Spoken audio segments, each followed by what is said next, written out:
इस शहर को ये हुआ क्या? कहीं राख है तो कहीं धुआं धुआं। क्यों कोई कुछ नहीं बोलता? चुपचाप धुएं को क्यों झेलता? हो गई बर्दाश्त की अब इंतहा। बुझे सिगरेट बीड़ी दिखे जलती जहां। पब्लिक प्लेस पर सिगरेट पीना मना है। उल्लंघन करने पर होगा जुर्माना। धूम्रपान ना करें ना करने दें। धूम्रपान पड़ेगा महंगा। खुशी कौन नहीं चाहता, लेकिन किस कीमत पर? धूम्रपान महंगा पड़ता है। धूम्रपान आपके लिए हानिकारक है और आपके चाहने वालों के लिए भी। धूम्रपान पड़ेगा महंगा। सिगरेट पीना कैंसर का कारण और जानलेवा है। शराब पीना सेहत के लिए हानिकारक है। एक आम धूम्रपान करने वाले व्यक्ति के फेफड़ों को अगर आप निचोड़ कर देखें तो इतनी मात्रा में आपको साल भर का कैंसर पैदा करने वाला टार मिलेगा। इतना टार आपको बीमार, बहुत बीमार बनाने के लिए काफी है। सिर्फ एक बार बता दो, एक पल के लिए भी मुझसे प्यार किया था। हेलो दोस्तों, अगर आप दिल तो पागल है मूवी को यूट्यूब पर देखना चाहते हो तो मैं आपको बता दूं, आपको ये फ्री में यूट्यूब पर देखने को नहीं मिलेगी, क्योंकि इस मूवी के ओनर इसे यूट्यूब पर अपलोड करने की अनुमति नहीं दे रहे हैं। वह इस मूवी को अब भी पैसे लेकर दिखा रहे हैं। तो अगर आपको आज के टाइम में मूवी देखनी है तो आपको पैसे देने होंगे। इस वीडियो में मैं आपको बताऊंगा इस मूवी से रिलेटेड फैक्ट्स और इसकी स्टोरी और बहुत सारी रोचक जानकारियाँ जो शायद आप न जानते हों। आपसे रिक्वेस्ट है कि आप वीडियो में बने रहें। दोस्तों, दिल तो पागल है 1997 में बनी भारतीय संगीतमय रोमानी हिंदी फिल्म है। इसका निर्देशन यश चोपड़ा ने किया है। इसमें मुख्य किरदार में शाहरुख खान, माधुरी दीक्षित तथा करिश्मा कपूर हैं। शाहरुख खान और यश चोपड़ा की यह एक साथ तीसरी फिल्म है। इससे पहले वह डर जो कि 1993 में आई थी और दिलवाले दुल्हनिया ले जाएंगे जो कि 1995 में आई थी, में एक साथ काम कर चुके थे। जारी होने पर दिल तो पागल है को प्रमुख वाणिज्यिक सफलता मिली थी और यह दुनिया भर में साल की सबसे ज्यादा कमाई करने वाली भारतीय फिल्म बनी थी। फिल्म ने अपनी कहानी और संगीत के लिए प्रशंसा प्राप्त की थी। इसके अतिरिक्त फिल्म ने 3 राष्ट्रीय फिल्म पुरस्कार और 8 फिल्म फेयर पुरस्कार भी जीते थे। इसको निर्देशित किया था यश चोपड़ा ने और इसके निर्माता थे यश चोपड़ा, आदित्य चोपड़ा, उदय चोपड़ा और पमेल चोपड़ा। इसके लेखक थे आदित्य चोपड़ा और इसमें अभिनेता थे शाहरुख खान, माधुरी दीक्षित, करिश्मा कपूर और अक्षय कुमार। इसमें संगीत दिया था उत्तम सिंह ने और ये 31 अक्टूबर 1997 को रिलीज हुई थी। भारत में हिंदी भाषा में रिलीज हुई थी। तो चलिए बात करते हैं इसकी कहानी की।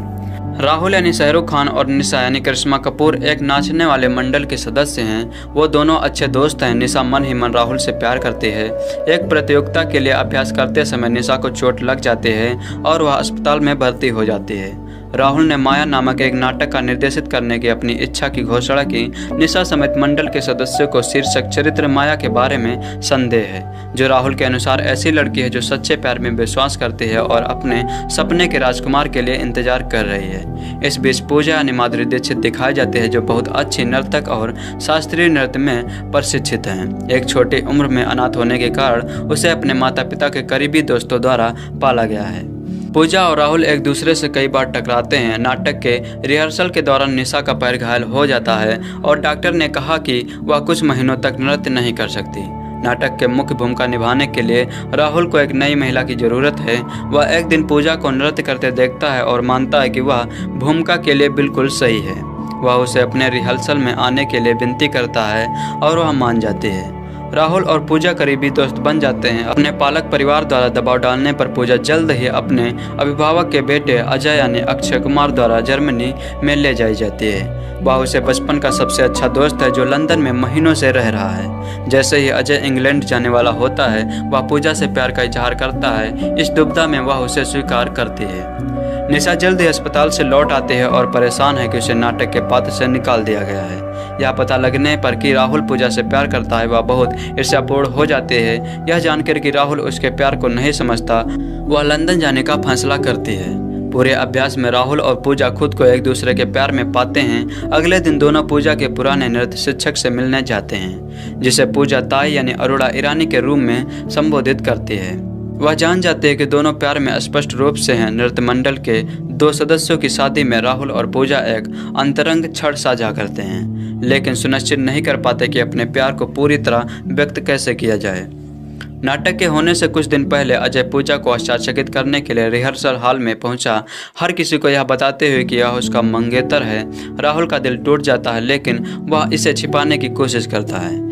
निशा जो लौट आई है, उसका ध्यान राहुल के दिल टूटने पर जाता है और बताती है कि जब वह उससे बदले में प्यार नहीं करता था तो वह भी तबाह हो गई थी। हमेशा की तरह खुशहाल अंत देने की अपनी समान शैली के विपरीत राहुल अपने दिल की अवस्था को प्रतिबिंबित करने के लिए नाटक के अंत को संपादित करता है। नाटक की रात को जैसे ही राहुल और पूजा के पात्र मंच पर अलग हो जाते हैं, अजय एक रिकॉर्ड टेप बजाता है, जिससे उसके इजहार से पहले पूजा बताती है कि वह राहुल के बारे में कैसा महसूस करती थी। अजय अप्रत्यक्ष रूप से पूजा बता रहे हैं कि वह और राहुल एक साथ रहने के लिए पूजा अब महसूस करते हैं। वह वास्तव में राहुल से प्यार करते हैं और दोनों मंच पर अपने प्यार को कबूल करते हैं, जबकि दर्शक उसकी प्रशंसा करते हैं, जिससे नाटक का एक बार फिर खुशहाल अंत हो जाता है। इसके अलावा बैक स्टेज में अजय निशा से पूछता है कि क्या वह पहले से ही विवाहित है या नहीं, उसे उसमें रुचि है ऐसा दर्शाना। इसमें शाहरुख खान राहुल के रूप में हैं और माधुरी दीक्षित पूजा के रूप में हैं, करिश्मा कपूर निशा के रूप में हैं और अक्षय कुमार अजय के रूप में हैं। चलिए बात करते हैं संगीत की। दिल तो पागल है में कुल 9 गीत हैं। एक वाद्य रचना मिलाकर 10 गीत एल्बम में हैं। संगीतकार उत्तम सिंह उस वक्त तक कई वर्षों से सक्रिय थे, लेकिन सफलता उन्हें इस फिल्म से मिली थी। उन्होंने लगभग 100 धुनें तैयार की थी, जिसमें 9 धुनों को चुना गया। बोल आनंद बख्शी के द्वारा लिखे गए जारी होने पर गीत बहुत लोकप्रिय हुए और यह एल्बम साल 1997 की सर्वाधिक बिकने वाली रही थी। फिल्म की सफलता के लिए इसके संगीत को प्रचुर श्रेय दिया जाता है। उत्तम सिंह की धुनें और आनंद बख्शी के साधारण भाषा में रचे गए बोल का युवाओं से जुड़ना इसकी सफलता के मुख्य कारण रहे। सभी गीत आनंद बख्शी द्वारा रचित और सारा संगीत उत्तम सिंह द्वारा रचित है। इसमें पहला सॉन्ग था दिल तो पागल है दिल तो दीवाना है, जिसको लता मंगेशकर और उदित नारायण ने गाया था। दूसरा सॉन्ग था भोली सी सूरत आंखों में मस्ती, जो कि काफ़ी हिट हुआ था। पहला वाला सॉन्ग भी हिट हुआ था, जिसको गाया था उदित नारायण और लता मंगेशकर ने। तीसरा गाना था अरे हाय रे क्या हुआ, जिसके गायक थे उदित नारायण और लता मंगेशकर। चौथा सॉन्ग था प्यार कर ओ हो प्यार कर, जिसके गायक थे लता मंगेशकर और उदित नारायण। फिर पांचवा सॉन्ग था कब तक चुप बैठे, जिसके गायक थे उदित नारायण और लता मंगेशकर। छठा सॉन्ग था ले गई, जिसके गायक थे आशा भोसले। सातवां सॉन्ग था एक दूजे के वास्ते, जिसके गायक थे लता मंगेशकर और हरिहरन। आठवां सॉन्ग था चक तुम जो कोई लड़की है, जिसके गायक थे लता मंगेशकर और उदित नारायण। नौवां सॉन्ग था अरे रे क्या हुआ, जिसके गायक थे उदित नारायण लता मंगेशकर। 10वां सॉन्ग था द डांस ऑफ एनची, जो कि वाद्य में था। दिल तो पागल है को बहुत अधिक सफलता मिली थी। इसके कारण यह भारतीय फिल्मों में उस वर्ष का सबसे अधिक कमाई करने वाली फिल्म बन गई थी। इसने भारत में कुल 61.82 करोड़ रुपए का कारोबार किया। वही देश के बाहर 12.04 करोड़ रुपए का लाभ लेने में सफल भी सफल हुई। इस फिल्म को बनाने में मात्र 9 करोड़ रुपए लगे थे। उसके हिसाब से कमाई बहुत अधिक हुई थी। इसने पूरी दुनिया में पहले हफ्ते के अंत में 4.71 करोड़ का कारोबार किया था। वही पहले सप्ताह में इससे 8.97 करोड़ का कारोबार किया था। बात करते हैं इसके नामांकन और पुरस्कार की। इसने 1998 में फिल्म फेयर सर्वश्रेष्ठ अभिनेता पुरस्कार शाहरुख खान को दिया गया था। 1998 में फिल्म फेयर सर्वश्रेष्ठ फिल्म पुरस्कार यश चोपड़ा को दिया गया था। 1998 में फिल्म फेयर सर्वश्रेष्ठ अभिनेत्री का पुरस्कार माधुरी दीक्षित को दिया गया था। 1998 में फिल्म फेयर सर्वश्रेष्ठ सहायक अभिनेत्री पुरस्कार के रूप में करिश्मा कपूर को दिया गया था। 1998 में फिल्म फेयर सर्वश्रेष्ठ संगीत पुरस्कार के रूप में उत्तम सिंह को दिया गया था। 1998 में फिल्म फेयर सर्वश्रेष्ठ संवाद लेखन पुरस्कार के रूप में आदित्य चोपड़ा को दिया गया था। 1998 में राष्ट्रीय फिल्म पुरस्कार सर्वश्रेष्ठ सहायक अभिनेत्री के रूप में करिश्मा कपूर को दिया गया था। 1998 में राष्ट्रीय फिल्म पुरस्कार सर्वश्रेष्ठ नृत्य संयोजन के रूप में सीएम कर डावर को दिया गया था।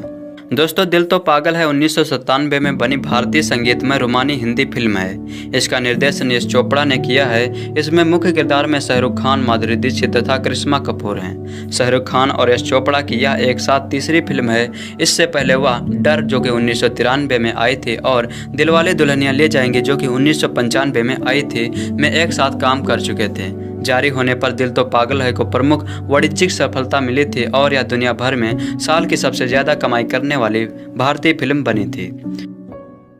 शाहरुख खान, माधुरी दीक्षित, करिश्मा कपूर और अक्षय कुमार की सुपरहिट फिल्म दिल तो पागल है को रिलीज हुए 30 साल बीत चुके हैं। इस फिल्म के गाने आज भी लोगों के फेवरेट ट्रैक में शुमार हैं। वही फिल्म की रिलीज एनिवर्सरी पर इसकी एक्ट्रेस माधुरी दीक्षित और करिश्मा कपूर काफी इमोशनल नजर आ रही हैं। इस खास मौके पर माधुरी और करिश्मा ने मेमोरी लेन से कुछ थ्रोबैक पलों को शेयर किया है। माधुरी ने शाहरुख, करिश्मा और अक्षय के साथ कुछ तस्वीरें पोस्ट की जिन्हें दिल तो पागल है की शूटिंग के दौरान क्लिक किया गया था। इन्होंने ये तस्वीरें शेयर करते हुए कैप्शन दिया, #दिल तो पागल है। मेरे दिल के बहुत करीब है ये फिल्म में मेरे इस किरदार ने डांस और दोस्ती के लिए मेरा जुनून दिखाया है। मुझे याद है कि हम शूटिंग कर रहे थे तो यश जी हर एक शॉट को व्यक्तिगत रूप से समझते थे। यह एक अद्भुत सीखने का अनुभव था। जब करिश्मा ने चक धूम धूम गाने का एक टीजर पोस्ट किया जिसमें उन्होंने अपने दिल की बात लिखी है। आपको बता दें कि बीते दिन शनिवार 31 अक्टूबर 2020 को यश चोपड़ा की आउट एंड रोमांटिक फिल्म दिल तो पागल है ने रिलीज होने के 23 साल पूरे किए हैं। फिल्म में शाहरुख खान, माधुरी दीक्षित, नेने और करिश्मा कपूर मुख्य भूमिकाओं में थे। इस फिल्म में अक्षय कुमार ने एक मेहमान कलाकार की भूमिका निभाई थी, लेकिन काफी अहम भूमिका निभाई थी। दिल तो पागल है के लिए करिश्मा को सर्वश्रेष्ठ सहायक अभिनेत्री का राष्ट्रीय फिल्म पुरस्कार दिया गया था, जबकि श्यामक डावर को सर्वश्रेष्ठ कोरियोग्राफर का पुरस्कार दिया गया था। दिल तो पागल है के लिए संगीत उत्तम सिंह ने दिया था।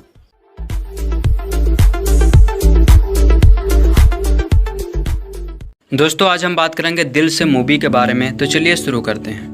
दिल से 1998 में बनी रोमांटिक थ्रिलर हिंदी फिल्म है जो आतंकवाद और उत्तर पूर्वी राज्यों के तनाव पर आधारित है।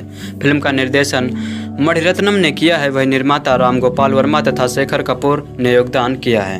यह रिलीज हुई थी 21 अगस्त 1998 को भारत में हिंदी भाषा में और असमी और तमिल भाषा में रिलीज हुई थी। इसे तमिल में उतरे तथा तेलुगु में प्रेमत्तु नाम से रिलीज किया गया था। इसके मुख्य किरदार शाहरुख खान, मनीषा कोइराला तथा नवोदित अभिनेत्री प्रीति जिंटा थे। फिल्म की पटकथा मणिरत्न ने तिग्मांशु धूलिया के साथ लिखी तथा इस फिल्म में संगीत AR रहमान ने दिया था तथा गीत को गुलजार ने कलमबंद किया था। यह रोचक संयोग है कि मणिरत्न की पिछली आतंकवाद विषय पर बनी रोजा और बॉम्बे के बाद यह तीसरी उनकी प्रस्तुति थी। फिल्म को 2 राष्ट्रीय फिल्म पुरस्कार तथा 6 फिल्म फेयर पुरस्कार से नवाजा गया था। संगीतकार AR रहमान को इसके लिए उस साल का फिल्म फेयर पुरस्कार भी दिया गया था। चलिए बात करते हैं इसकी कहानी की। अमरकांत वर्मा यानी Shahrukh Khan all India radio के लिए कार्यक्रम कार्यकारी है जो नई दिल्ली आसमा में उत्सवों को कवर करने के लिए भेजा जाता है। अपने रास्ते में एक बरसात की रात के दौरान अमर बाराक घाटी एक्सप्रेस को पकड़ने के लिए हाफलोंग स्टेशन ट्रेन पर रुकता है। हाफलोंग ट्रेन स्टेशन पर रुकता है। जब वह इंतजार करता है तो वह धूम्रपान करने की कोशिश करता है और एक रहस्यमय व्यक्ति से मैच या लाइटर के लिए पूछता है। अचानक हवा का एक तेज झोंका उस व्यक्ति यानी मनीषा कोइराला को एक महिला होने का खुलासा करते हुए साल से उड़ा देता है। अमर उसे बहुत आकर्षक लगता है और बातचीत करने की कोशिश करता है, लेकिन वह उसे थोड़ा अनदेखा करता है और फिर उससे एक कप चाय मांगता है। जब वह चाय लेकर लौटता है तो वह देखता है कि वह अगली ट्रेन में 3 पुरुष यात्रियों के साथ सवार है और दूर तक सवारी करता है। बाद में अमर ने उसी महिला को सिलचर में स्पॉट किया। वह उससे बात करने का प्रयास करता है, लेकिन वह कहती है कि वह उससे पहले याद नहीं कर सकती। भारतीय स्वतंत्रता के 50 वर्षों के अवसर पर आपने समाचार रिपोर्टिंग असाइनमेंट के हिस्से के रूप में अमर असम के कई नागरिकों और एक चरमपंथी प्रमुख गौतम बोरा का साक्षात्कार लेते हैं जो दावा करते हैं कि इस क्षेत्र में मानवाधिकारों के उल्लंघन और गरीबी के कारण भारत सरकार और यहाँ की मुक्तिदाता सरकार के साथ किसी भी तरह के संवाद में प्रवेश करने की इच्छा नहीं रखते हैं और आगे उत्तर पूर्व में अपने प्रतिरोध को सही ठहराते हैं। कुछ हफ्तों बाद अमर ने रेडियो पर महिला के साथ अपनी मुठभेड़ का वर्णन किया जिससे वह सुनती है और फिर से उसे एक पोस्ट ऑफिस में स्पॉट करता है। इस मोड़ पर वह उसे अकेले छोड़ने के लिए कहती है, लेकिन वह उसे घर तक पीछा करता है और उसे बताता है कि वह उसके साथ प्यार में है। वह प्रतिरोध करती है और अमर को बताती है कि वह शादीशुदा है, मगर अमर उससे माफ़ी मांगना चाहता है, लेकिन वह 2 पुरुषों के साथ आता है जो उसे बेहोश कर देते हैं। पिटाई के दौरान अमर को पता चलता है कि पुरुष संभवतः उसके भाई हैं और उसने उससे शादी करने के बारे में झूठ बोला था। वह अपने घर पहुंचता है और स्थानीय लोगों से सीखता है कि उसने जगह छोड़ दी है। उसके बाद अमर डाकघर जाता है। वहां उसने शुरुआत में देखा और पीसीओ मालिक को उसका संपर्क ब्यूरो देने के लिए रिश्वत दी और उसे पता चला कि वह लद्दाख को फोन कर रहा है। इसके बाद अमर लेह की यात्रा करता है और सिंध दर्शन महोत्सव की रिकॉर्डिंग करते समय एक आत्मघाती हमलावर को सेना द्वारा मार दिया जाता है और अमर महिला को फिर से गोली मार देता है। जैसा कि महिला और अमर बोर्ड एक बस में हैं, सैन्य अधिकारियों ने प्रत्येक यात्री से सवाल किया कि बस को छोड़ने की अनुमति है या नहीं, जबकि अमर ने अधिकारियों को बताया कि वह त्योहार पर वहाँ रिपोर्टिंग कर रहा है। महिला अपने फायदे के लिए अमर का इस्तेमाल करती है और अधिकारियों को बताती है कि अमर उसका पति है। कुछ यात्रा के बाद बस छूट जाती है और यात्रियों को पास के गांव तक पैदल जाना पड़ता है। एन मार्ग अमर ने महिला को अपना नाम प्रकट करने के लिए मजबूर किया, मेघना। दोनों एक साथ यात्रा करते हैं और पुनरावृत्त करते हैं। सुबह में अमर मेघना को खोजने के लिए उठा। बाद में यह पता चलता है कि मेघना एक रिबेलियनिस्ट समूह का हिस्सा है जिसने आगामी गणतंत्र दिवस समारोह में नई दिल्ली में कई आत्मघाती हमलों की योजना बनाई है। अमर दिल्ली में अपने घर लौटता है जहां उसके परिवार ने केरल की प्रीति नायर यानी प्रीति जिंटा को उसके लिए एक संभावित दुल्हन के रूप में पाया है। अमर प्रीति से शादी करने के लिए सहमत हो जाता है क्योंकि उसे कोई उम्मीद नहीं है कि वह कभी मेघना से दोबारा मिल पाएगा। प्रीति के साथ अपनी डेट पर अमर ने मेघना को सहयोगियों से एक किम को स्पॉट किया जिसने उसे पहले गायब कर दिया था, मगर उसका पीछा कनॉट प्लेस तक किया जहां स्थानीय पुलिस द्वारा रोके जाने के बाद वह व्यक्ति खुद को साइनाइड की गोली से मारता है। स्थिति की उग्रवादी प्रकृति के कारण पुलिस घटना को सीबीआई को सौंप देती है।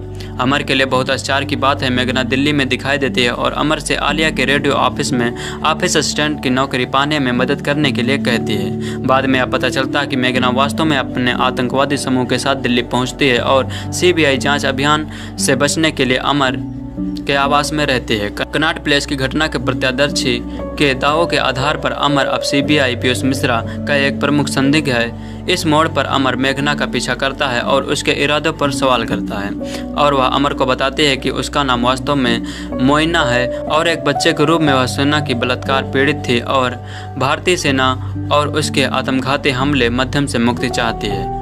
गणतंत्र दिवस के दौरान भारत के राष्ट्रपति अब सीबीआई ने परेड में भाग लेने वाले सभी सेना के काफिलों और टैंकरों की सुरक्षा जांच करने की अनुमति देने के लिए भारत के आर्मी जनरल को आश्वस्त किया। अमर फिर से मोइना के सहयोगी यानी आदित्य श्रीवास्तव और आतंकवादियों द्वारा हमला किया जाता है और जैसा कि अमर लड़ता है, आतंकवादियों को उनके मोबाइल पर मोइना से एक कॉल प्राप्त होती है। अमर मोबाइल पकड़ लेता है और मोइना से विनती करता है कि वह यह सब रोके और उससे शादी करे। मोइना ने खुलासा किया कि बहुत देर हो चुकी है और अनुमान है कि अमर को मार दिया जा रहा है, लेकिन अमर घर लौटता है केवल प्रीति से यह पता लगाने के लिए कि अमर की मां भी पूछताछ की जा रही है और मोइन का स्थान सुंदर नगर में है। सीबीआई भी यह गलतफहमी है कि अमर आतंकवादी समूह का हिस्सा है और उसे गिरफ्तार कर रहा है। अमर ने सीबीआई से दावा किया कि वह आतंकवादियों के साथ कहोट में नहीं है, बल्कि मोइना से प्यार करता है और उसे चरमपंथी नेताओं में से एक का साक्षात्कार लिया है और उन्हें हमले को रोकने से रोकना चाहता है। सीबीआई अमर के दावों को खारिज करती है और उसे आगे पूछताछ के लिए बहकाती है। अगले दिन मोइना आत्मघाती हमले के लिए तैयार है। अमर सीबीआई से भागता है और मोइना को वापस पकड़ने की कोशिश करता है, मगर उसके साथ रहने के लिए अपने प्यार और इच्छा को व्यक्त करता है। जब वह अभी भी अशोभनीय है तो वह उसे बताती है कि वह उसके साथ मर जाएगी, मगर वह अपने आत्महत्या के प्रयास को रोकना नहीं चाहती। वह उसे गले लगाता है और उसके साथ रहने के लिए उसके साथ विनती करता है। जैसा कि वे गले लगते हैं, मोइना द्वारा पहना गया विस्फोट बनियान फट गया है और दोनों की मौत हो जाती है। अगर बात करें संगीत की तो सभी गीत गुलजार द्वारा लिखित और सारा संगीत AR रहमान द्वारा रचित है। इसमें पहला सॉन्ग था छैया छैया जिसको गाया था सुखविंदर सिंह और सपना अवस्थी ने। दूसरा सॉन्ग था जिया जिले जिसके गायक थे लता मंगेशकर, MG श्री कुमार और करेश। तीसरा सॉन्ग था दिल से रे जिसे गाया था AR रहमान और अनुराधा श्रीराम, अनुपमा फेबी मणि ने। चौथा सॉन्ग था ए अजनबी जिसे गाया था उदित नारायण और महालक्ष्मी अय्यर ने। इसके बाद अमर लेह की यात्रा करता है और सिंध दर्शन महोत्सव की रिकॉर्डिंग करते समय एक आत्मघाती हमलावर को सेना द्वारा मार दिया जाता है और अमर महिला को फिर से गोली मार देता है। जैसा कि महिला और अमर बोर्ड एक बस में हैं, सैन्य अधिकारियों ने प्रत्येक यात्री से सवाल किया कि बस को छोड़ने की अनुमति है या नहीं, जबकि अमर ने अधिकारियों को बताया कि वह त्योहार पर वहाँ रिपोर्टिंग कर रहा है। महिला अपने फायदे के लिए अमर का इस्तेमाल करती है और अधिकारियों को बताती है कि अमर उसका पति है। दोनों एक साथ यात्रा करते हैं और पुनरावृत्त करते हैं। सुबह में अमर मेघना को खोजने के लिए उठा। बाद में यह पता चलता है कि मेघना एक रिबेलियनिस्ट समूह का हिस्सा है जिसने आगामी गणतंत्र दिवस समारोह में नई दिल्ली में कई आत्मघाती हमलों की योजना बनाई है। अमर दिल्ली में अपने घर लौटता है जहां उसके परिवार ने केरल की प्रीति नायर यानी प्रीति जिंटा को उसके लिए एक संभावित दुल्हन के रूप में पाया है। अमर प्रीति से शादी करने के लिए सहमत हो जाता है क्योंकि उसे कोई उम्मीद नहीं है कि वह कभी मेघना से दोबारा मिल पाएगा। प्रीति के साथ अपनी डेट पर अमर ने मेघना को सहयोगियों से एक किम को स्पॉट किया। दोस्तों आज हम बात करेंगे ओम शांति ओम मूवी के बारे में। इस मूवी से रिलेटेड मैं आपको बताऊंगा फैक्ट्स और स्टोरी और रिव्यू। काफ़ी इंटरेस्टिंग वीडियो है, आप जरूर देखिए। ओम शांति ओम 2007 में आई बॉलीवुड की एक फिल्म है जिसका निर्देशन और नृत्य निर्देशन फराह खान ने किया है। इसमें शाहरुख खान और दीपिका पादुकोण प्रमुख भूमिकाओं में हैं, जबकि शीरज तलपड़े, अर्जुन रामपाल और किरण खेर ने अन्य महत्वपूर्ण भूमिकाएं निभाई हैं। अर्जुन रामपाल फिल्म में खलनायक हैं। इसके अतिरिक्त बॉलीवुड में कई अन्य सितारों ने इस फिल्म में विशेष भूमिकाएं निभाई हैं। 162 मिनट की फिल्म है। भारत में हिंदी भाषा में रिलीज हुई थी। इसकी लागत थी 35 करोड़ रुपए और इसने कुल कमाई की थी 149 करोड़ रुपए।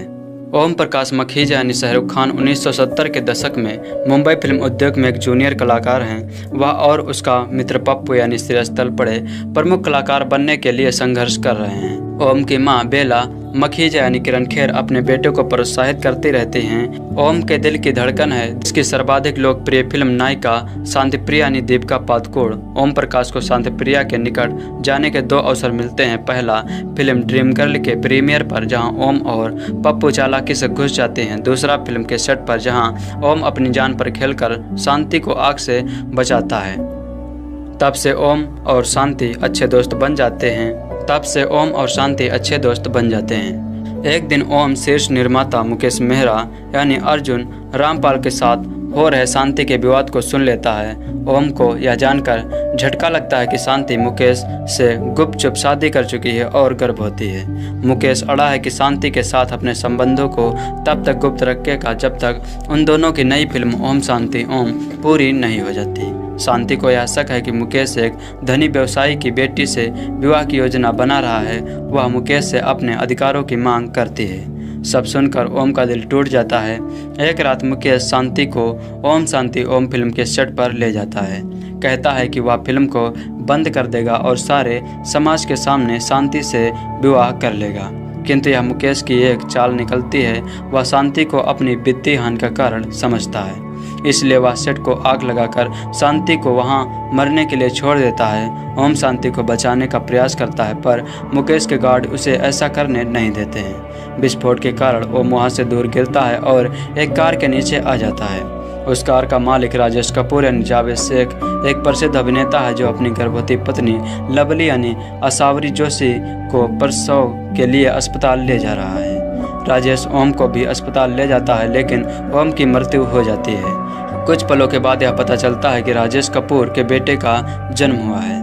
यह बच्चा ओम प्रकाश मखीजा का पुनर्जन्म है। नए जीवन में उसका नाम ओम कपूर रखा गया है। वयस्क होने पर एक लोकप्रिय फिल्म स्टार ओके यानी शाहरुख खान बन जाता है। उसे आग से बहुत भय लगता है। एक दिन किसी फिल्म की शूटिंग के लिए ओम उस स्थान पर जाता है जहां 30 वर्ष पहले ओम शांति ओम के सेट में आग लगी थी। जले हुए सेट को देखकर ओम की पूर्व जन्म की यादें उभरने लगती हैं। फिर एक पार्टी में ओम का सामना मुकेश मेहरा से होता है जो इस बीच हॉलीवुड का सफल फिल्म निर्माता बन चुका है। उसे देखते ही ओम को पुनर्जन्म की सारी बातें स्पष्ट रूप से याद आ जाती हैं। तब उसका बेला और पप्पू से भावनात्मक पुनर्मिलन होता है। शांति की मृत्यु का बदला लेने के लिए ओम कपूर पप्पू बेला और अन्य साथियों के साथ मिलकर एक योजना बनाता है। ओम मुकेश से तय करता है कि वे दोनों फिर से ओम शांति ओम फिल्म का निर्माण करेंगे।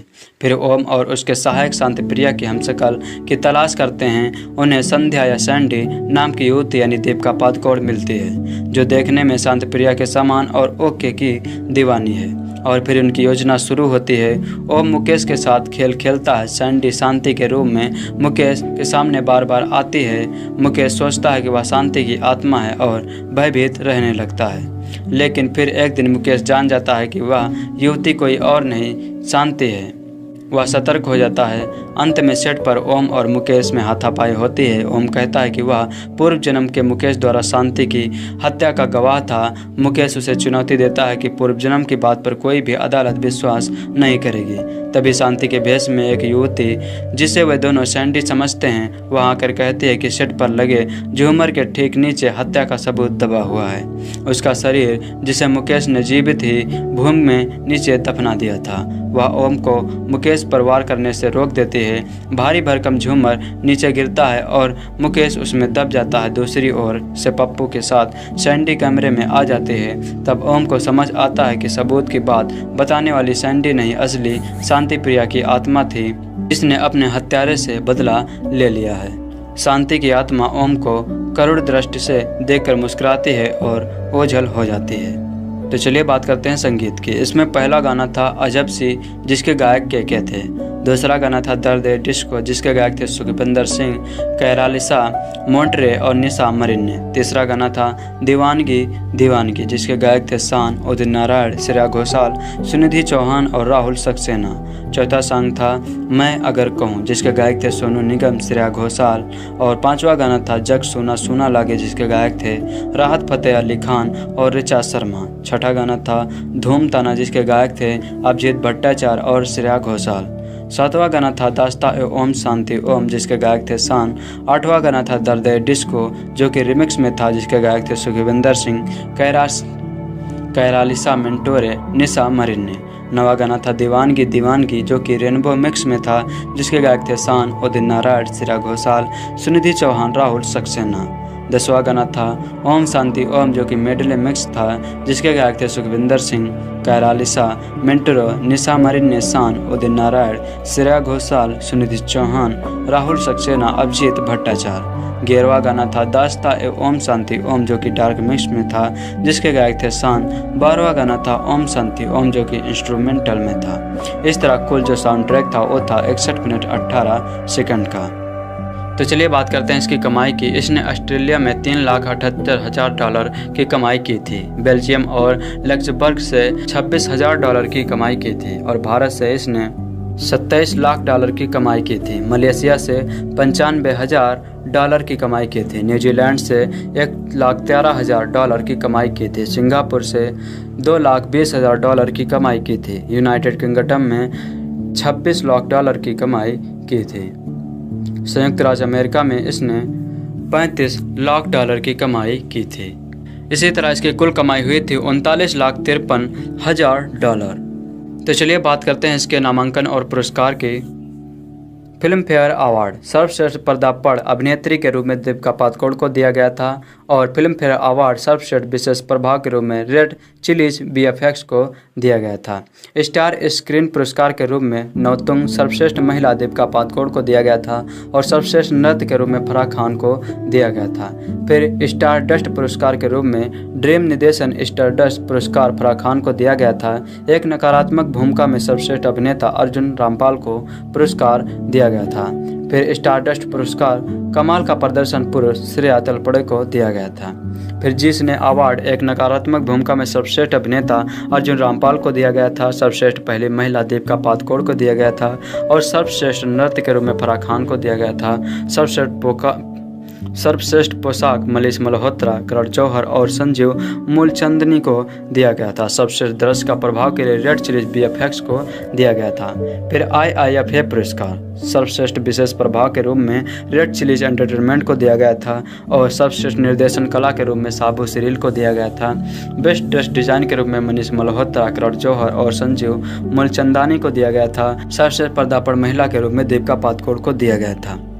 एशियाई फिल्म पुरस्कार सर्वश्रेष्ठ संगीतकार का विशाल डडलानी, शेखर राजवनी और प्यारेलाल राम प्रसाद शर्मा को दिया गया था।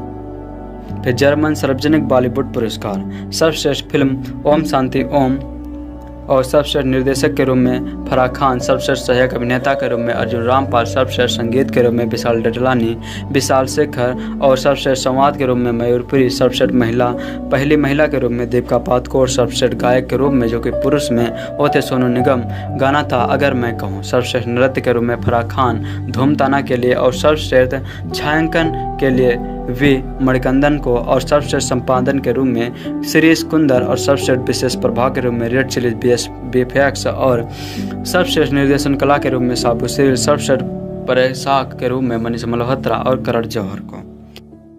दोस्तों आइए जानते हैं रईस की असली कहानी।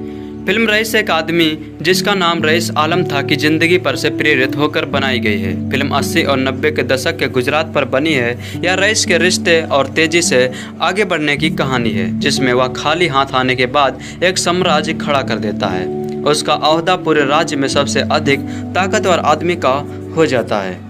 गैंगस्टर से कुछ कम रईस एक मैनेजर की तरह काम करता है। वह लोगों में अपनी पाठ बना लेता है और उनका भरोसा भी जीत लेता है। उसकी अपना काम करने का स्टाइल, बेजोड़ इच्छा शक्ति और सोने जैसा दिल की बदौलत वह जनता में बेहद लोकप्रिय हो जाता है। उसके किरदार की कई परतें हैं, उसके कई चेहरे हैं जिसके कारण लोग उससे डरते हैं, प्यार करते हैं और पूछते हैं। हमेशा वक्त के आगे की सोच रखने वाला रईस अपने रास्ते की रुकावट बनने वाली हर चीज़ और आदमी को पूरी तरह से साफ कर देता है। उसके साम्राज्य की नींव तब हिलती है जब उसके सामने किसी भी तरह के अपराध को सहन न करने वाला पुलिस अफसर आ जाता है। इस अफसर की जिंदगी का एक ही मकसद है क्राइम का खात्मा। आगे जो होता है वह रईस और अफसर के बीच की जंग जो कि फिल्म को आगे बढ़ाती है। दोस्तों इधर दर्शक शाहरुख खान की फिल्म रईस का बेसब्री से इंतजार कर रहे थे। उधर खबर आ रही थी कि रईस अब मुश्किल में फंस सकती है। इस फिल्म गुजरात के गैंगस्टर रहे अब्दुल लतीफ के जीवन पर आधारित बताई जा रही है। लतीफ के बेटे अहमदाबाद की एक कोर्ट में पिटीशन फाइल की है, जिसमें पिता का नाम खराब करने का आरोप लगाते हुए 101 करोड़ रुपए की मानहानि का दावा भी ठोका था। मुश्ताक ने शाहरुख पर इस फिल्म के जरिए अपने पिता का नाम खराब करने का आरोप लगाया था। साथ ही फिल्म की रिलीज और प्रमोशन मटेरियल के जारी होने पर रोक की मांग की थी। उनका दावा था कि फिल्म के दूसरे हिस्से में लतीफ को गलत तरीके से पेश किया गया है। मुश्ताक का कहना है कि लतीफ को गुजरे हुए कई साल हो चुके हैं। आज उनका परिवार एक अच्छी और इज्जतदार जिंदगी जी रहा है। ऐसे में एक बार फिर उन लोगों का नाम जब लतीफ के नाम से जोड़ा जा रहा है जो उनसे उनकी परेशानियां और बढ़ा रही हैं। मुश्ताक का कहना है कि फिल्म की स्क्रिप्ट लिखे जाते वक्त कुछ लोग उनकी फैमिली से मिलने आए थे। प्रोड्यूसर्स इस बात का प्रचार भी कर रहे हैं कि फिल्म लतीफ की ज़िंदगी पर आधारित है। अगर ये सच है तो इस फिल्म की कहानी का अंदाज़ा लतीफ को जानकर ही लगाया जा सकता है। कौन था डॉन अब्दुल लतीफ? अहमदाबाद के दरियापुर इलाके में रहने वाले अब्दुल लतीफ ने कालपुर ओवरब्रिज के पास देसी शराब बेचने की शुरुआत कर क्राइम की दुनिया में कदम रखा था। धीरे धीरे उसने अंग्रेजी शराब बेचनी भी शुरू कर दी। इससे अच्छी कमाई कर लेने के बाद लतीफ ने शहर के कोट इलाके में रहने वाले बदमाशों को अपनी गैंग में शामिल कर लिया। लतीफ ने हथियार सप्लाई करने वाले शरीफ खान से हाथ मिलाया और शराब के साथ साथ हथियारों की भी तस्करी करने लगा। कुछ ही सालों में लतीफ गैंगस्टर बन चुका था, लेकिन किसी भी गैंगवार में वह खुद सामने नहीं रहा। लतीफ ने चालाकी से कई छोटी मोटी गैंग में फूट डलवाई और उनके साथियों को अपनी गैंग में मिला लिया। इस तरह अहमदाबाद के बाद उसका दबदबा पूरे गुजरात में फैल गया। लतीफ ने गुजरात में अवैध शराब बेचने का नेटवर्क तो इस कदर खड़ा कर लिया कि कोई भी अवैध शराब बेचने वाला बिना उसकी मर्जी से शराब नहीं बेच सकता था। उसे शराब लतीफ से ही खरीदनी पड़ती थी। शहर के मुस्लिम इलाकों में लतीफ गरीबों के लिए मसीहा माना जाने लगा था, क्योंकि वह बेरोजगार युवकों को अपनी गैंग में शामिल कर लेता था। उसकी वजह से उसे पॉलिटिकल सपोर्ट भी मिलने लगा था। बताया जाता है कि उस वक्त अंडरवर्ल्ड डॉन दाऊद इब्राहिम भी वडोदरा में ड्रग्स का नेटवर्क खड़ा कर चुका था। एक बार दाऊद और लतीफ के बीच गैंगवार छिड़ गई। लतीफ के गुर्गों ने दाऊद को घेर लिया था और दाऊद को वडोदरा से भागना पड़ा। लतीफ गुजरात में 40 से भी ज़्यादा हत्याओं का आरोपी था, जबकि उतने ही किडनैपिंग केस भी उस पर थे। अब्दुल लतीफ को 1995 में दिल्ली से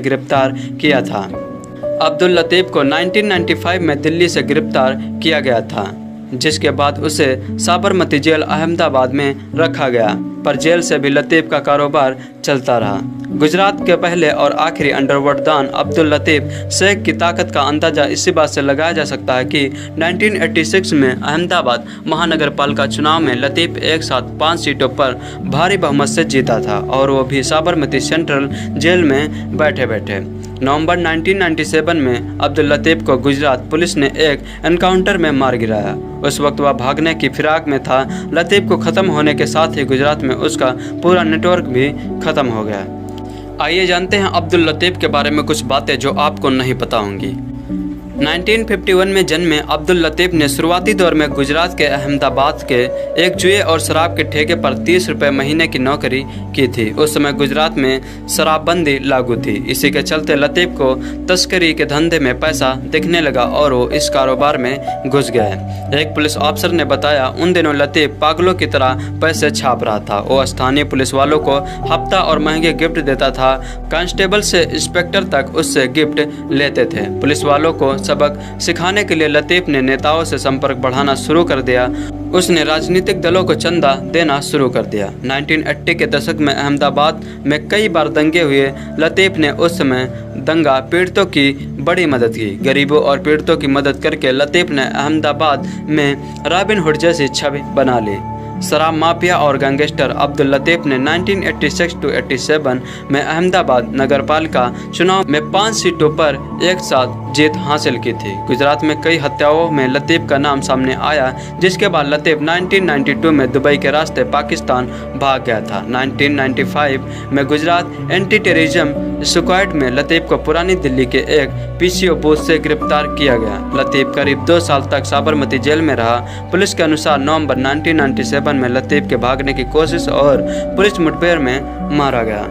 दोस्तों, रईस फिल्म जैसे ही खत्म होती है, मन में सवाल आता है कि इस फिल्म की बनाने की जरूरत क्या है, क्यों बनाई गई है, निर्माता निर्देशक सितारे कहना क्या चाहते हैं। हिंदी सिनेमा में सैकड़ों फिल्में हैं जिनमें घोर गरीबी में पला बड़ा बच्चा बड़ा होकर गैंगस्टर नुमा अपराधी बनता है और कोई जिद्दी पुलिस वाला उसके पीछे लगा होता है। पुलिस वाले को छकाते हुए फिल्म में छाए रहने वाले हीरो की मौत अंत में पुलिस वाले की गोली से होती है। रईस की कहानी इससे ज़्यादा नहीं है। नया क्या है, ना बनिए का दिमाग दिखता है, ना मियाँ भाई की डेयरिंग। शाहरुख खान चले हुए कारतूस नजर आते हैं और राहुल ढोलकिया अधेड़ सितारे के मद में बह के निशाचनी। क्योंकि कोई धंधा छोटा नहीं होता और धंधे से बड़ा कोई धर्म नहीं होता, इसलिए धन से फिल्म के लिए तारीफें और अवार्ड खरीदे जा सकते हैं। हिट का तिलस्म रचा जा सकता है। रईस को काल्पनिक कहानी बनाना आधा सच है या गुजरात में अवैध सरकार का कारोबार करने वाले कुख्यात अपराधी अब्दुल लतीफ़ का फिल्मी संस्करण है, जिस पर ग्लैमर का वर्क चढ़ा है। लतीफ़ पर 1982-90 के दशक में गांधी धरती पर अवैध शराब के धंधे, हत्या, अपहरण, तस्करी और दर्जनों मामले समेत आतंकवादी तथा विघटनकारी क्रियाकलाप अधिनियम यानी टाडा तक लगा था। मुंबई बम धमाकों में उसका नाम सीधे नहीं आया, मगर वह आतंकी दाऊद इब्राहिम से कनेक्ट और कराची में उसका मेहमान था। लतीफ़ पुलिस की गिरफ्त से फरार होने की कोशिश करते हुए मारा गया था। रईस की कहानी में लतीफ़ और उससे जुड़े आपराधिक राजनीतिक सूत्रों के ताने बाने हैं। यहाँ रईस को रॉबिन हुड अंदाज में रंगते हुए गरीबों का मसीहा दिखाने की कोशिश है। गौर से देखे तो टिकट खिड़की पर लगातार पिट रहे शाहरुख यहाँ सलमान खान के फिल्मों में चैरिटी करने के फार्मूले से सहानुभूति बटोरने की लचर कोशिश में है। कई हिस्सों में रईस, angry young man, Amitabh Bachchan की एंट्री हीरो फिल्मों की खराब फोटोकॉपी जैसी है। शाहरुख न गुस्से में और एक्शन में जमते हैं, न रोमांस करते हुए। पुलिस मरे नवाजुद्दीन सिद्दीकी पूरी फिल्म में उन पर हावी हैं। नवाज फिल्म को न संभालते तो यह भर भरा कर गिर ही पड़ते। महिरा खान सुंदर हैं परंतु उनकी भूमि बेहद कमज़ोर है।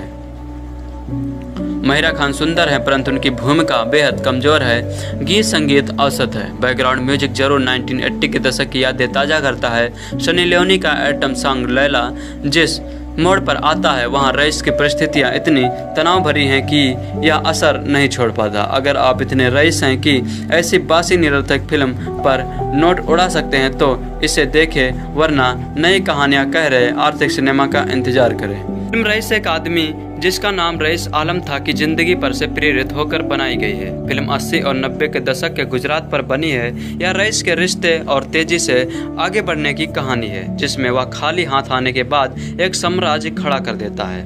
उसका ओहदा पूरे राज्य में सबसे अधिक ताकतवर आदमी का हो जाता है। गैंगस्टर से कुछ कम रईस एक मैनेजर की तरह काम करता है। वह लोगों में अपनी पार्ट बना लेता है और उनका भरोसा भी जीत लेता है। उसकी अपना काम करने का स्टाइल, बेजोड़ इच्छा शक्ति और सोने जैसा दिल की बदौलत वह जनता में बेहद लोकप्रिय हो जाता है। उसके किरदार की कई परतें हैं, उसके कई चेहरे हैं, जिसके कारण लोग उससे डरते हैं, प्यार करते हैं और पूछते हैं। हमेशा वक्त के आगे की सोच रखने वाला रईस अपने रास्ते की रुकावट बनने वाली हर चीज और आदमी को पूरी तरह से साफ कर देता है। उसके साम्राज्य की नींव तब हिलती है जब उसके सामने किसी भी तरह के अपराध को सहन न करने वाला पुलिस ऑफिसर आ जाता है। इस ऑफिसर की जिंदगी का एक ही मकसद है, क्राइम का खात्मा। आगे जो होता है वह रईस और ऑफिसर के बीच की जंग, जो कि फिल्म को आगे बढ़ाती है। दोस्तों, इधर दर्शक शाहरुख खान की फिल्म रईस का बेसब्री से इंतजार कर रहे थे। उधर खबर आ रही थी कि रईस अब मुश्किल में फंस सकती है। इस फिल्म गुजरात के गैंगस्टर रहे अब्दुल लतीफ के जीवन पर आधारित बताई जा रही है। लतीफ के बेटे अहमदाबाद की एक कोर्ट में पिटीशन फाइल की है, जिसमें पिता का नाम खराब करने का आरोप लगाते हुए 101 करोड़ रुपए की मानहानि का दावा भी ठोका था। मुश्ताक ने शाहरुख पर इस फिल्म के जरिए अपने पिता का नाम खराब करने का आरोप लगाया था। साथ ही फिल्म की रिलीज और प्रमोशन मटेरियल के जारी होने पर रोक की मांग की थी। उनका दावा था कि फिल्म के दूसरे हिस्से में लतीफ को गलत तरीके से पेश किया गया है। मुश्ताक का कहना है कि लतीफ को गुजरे हुए कई साल हो चुके हैं। आज उनका परिवार एक अच्छी और इज्जतदार जिंदगी जी रहा है। ऐसे में एक बार फिर उन लोगों का नाम जब लतीफ के नाम से जोड़ा जा रहा है, जो उनसे उनकी परेशानियां और बढ़ा रही हैं। मुश्ताक का कहना है कि फिल्म की स्क्रिप्ट लिखे जाते वक्त कुछ लोग उनकी फैमिली से मिलने आए थे। प्रोड्यूसर्स इस बात का प्रचार भी कर रहे हैं कि फिल्म लतीफ की ज़िंदगी पर आधारित है। अगर ये सच है तो इस फिल्म की कहानी का अंदाज़ा लतीफ को जानकर ही लगाया जा सकता है।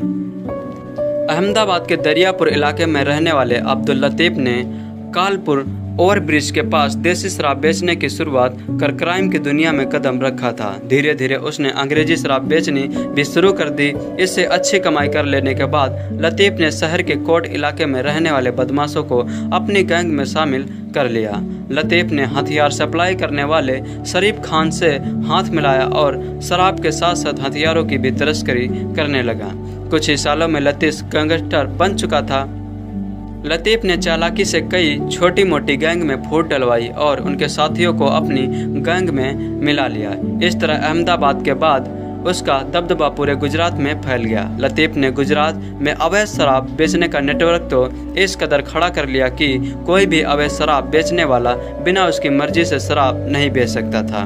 उसे शराब लतीफ से ही खरीदनी पड़ती थी। शहर के मुस्लिम इलाकों में लतीफ गरीबों के लिए मसीहा माना जाने लगा था, क्योंकि वह बेरोजगार युवकों को अपनी गैंग में शामिल कर लेता था। उसकी वजह से उसे पॉलिटिकल सपोर्ट भी मिलने लगा था। बताया जाता है कि उस वक्त अंडरवर्ल्ड डॉन दाऊद इब्राहिम भी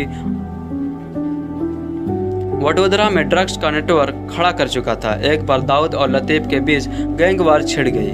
लतीफ के गुर्गों ने दाऊद को घेर लिया था और दाऊद को वडोदरा से भागना पड़ा। लतीफ गुजरात में 40 से भी ज़्यादा हत्याओं का आरोपी था, जबकि उतने ही किडनैपिंग केस भी उस पर थे। अब्दुल लतीफ को 1995 में दिल्ली से गिरफ्तार किया था। अब्दुल लतीफ को 1995 में दिल्ली से गिरफ्तार किया गया था, जिसके बाद उसे साबरमती जेल अहमदाबाद में रखा गया, पर जेल से भी लतीफ का कारोबार चलता रहा। गुजरात के पहले और आखिरी अंडरवर्ल्ड डॉन अब्दुल लतीफ शेख की ताकत का अंदाजा इसी बात से लगाया जा सकता है कि 1986 में अहमदाबाद महानगर पालिका चुनाव में लतीफ एक साथ 5 सीटों पर भारी बहुमत से जीता था, और वो भी साबरमती सेंट्रल जेल में बैठे बैठे। नवंबर 1997 में अब्दुल लतीफ को गुजरात पुलिस ने एक एनकाउंटर में मार गिराया। उस वक्त वह भागने की फिराक में था। लतीफ को खत्म होने के साथ ही गुजरात में उसका पूरा नेटवर्क भी खत्म हो गया। जब लतीफ की ज़िंदगी के इन पहलुओं को देखकर क्या कहें? क्या ये फिल्म रईस की कहानी है?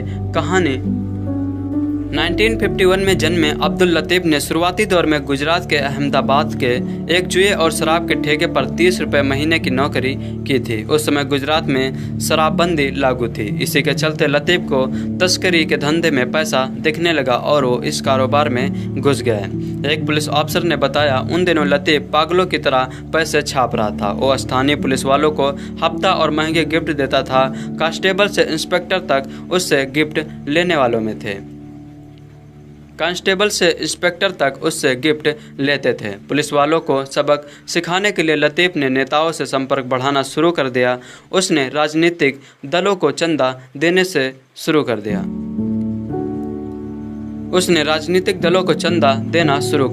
1980 के दशक में अहमदाबाद में कई बार दंगे हुए।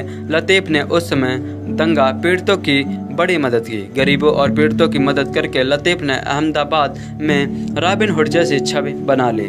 शराब माफिया और गैंगस्टर अब्दुल लतीफ़ ने 1986-87 में अहमदाबाद नगरपालिका चुनाव में 5 सीटों के साथ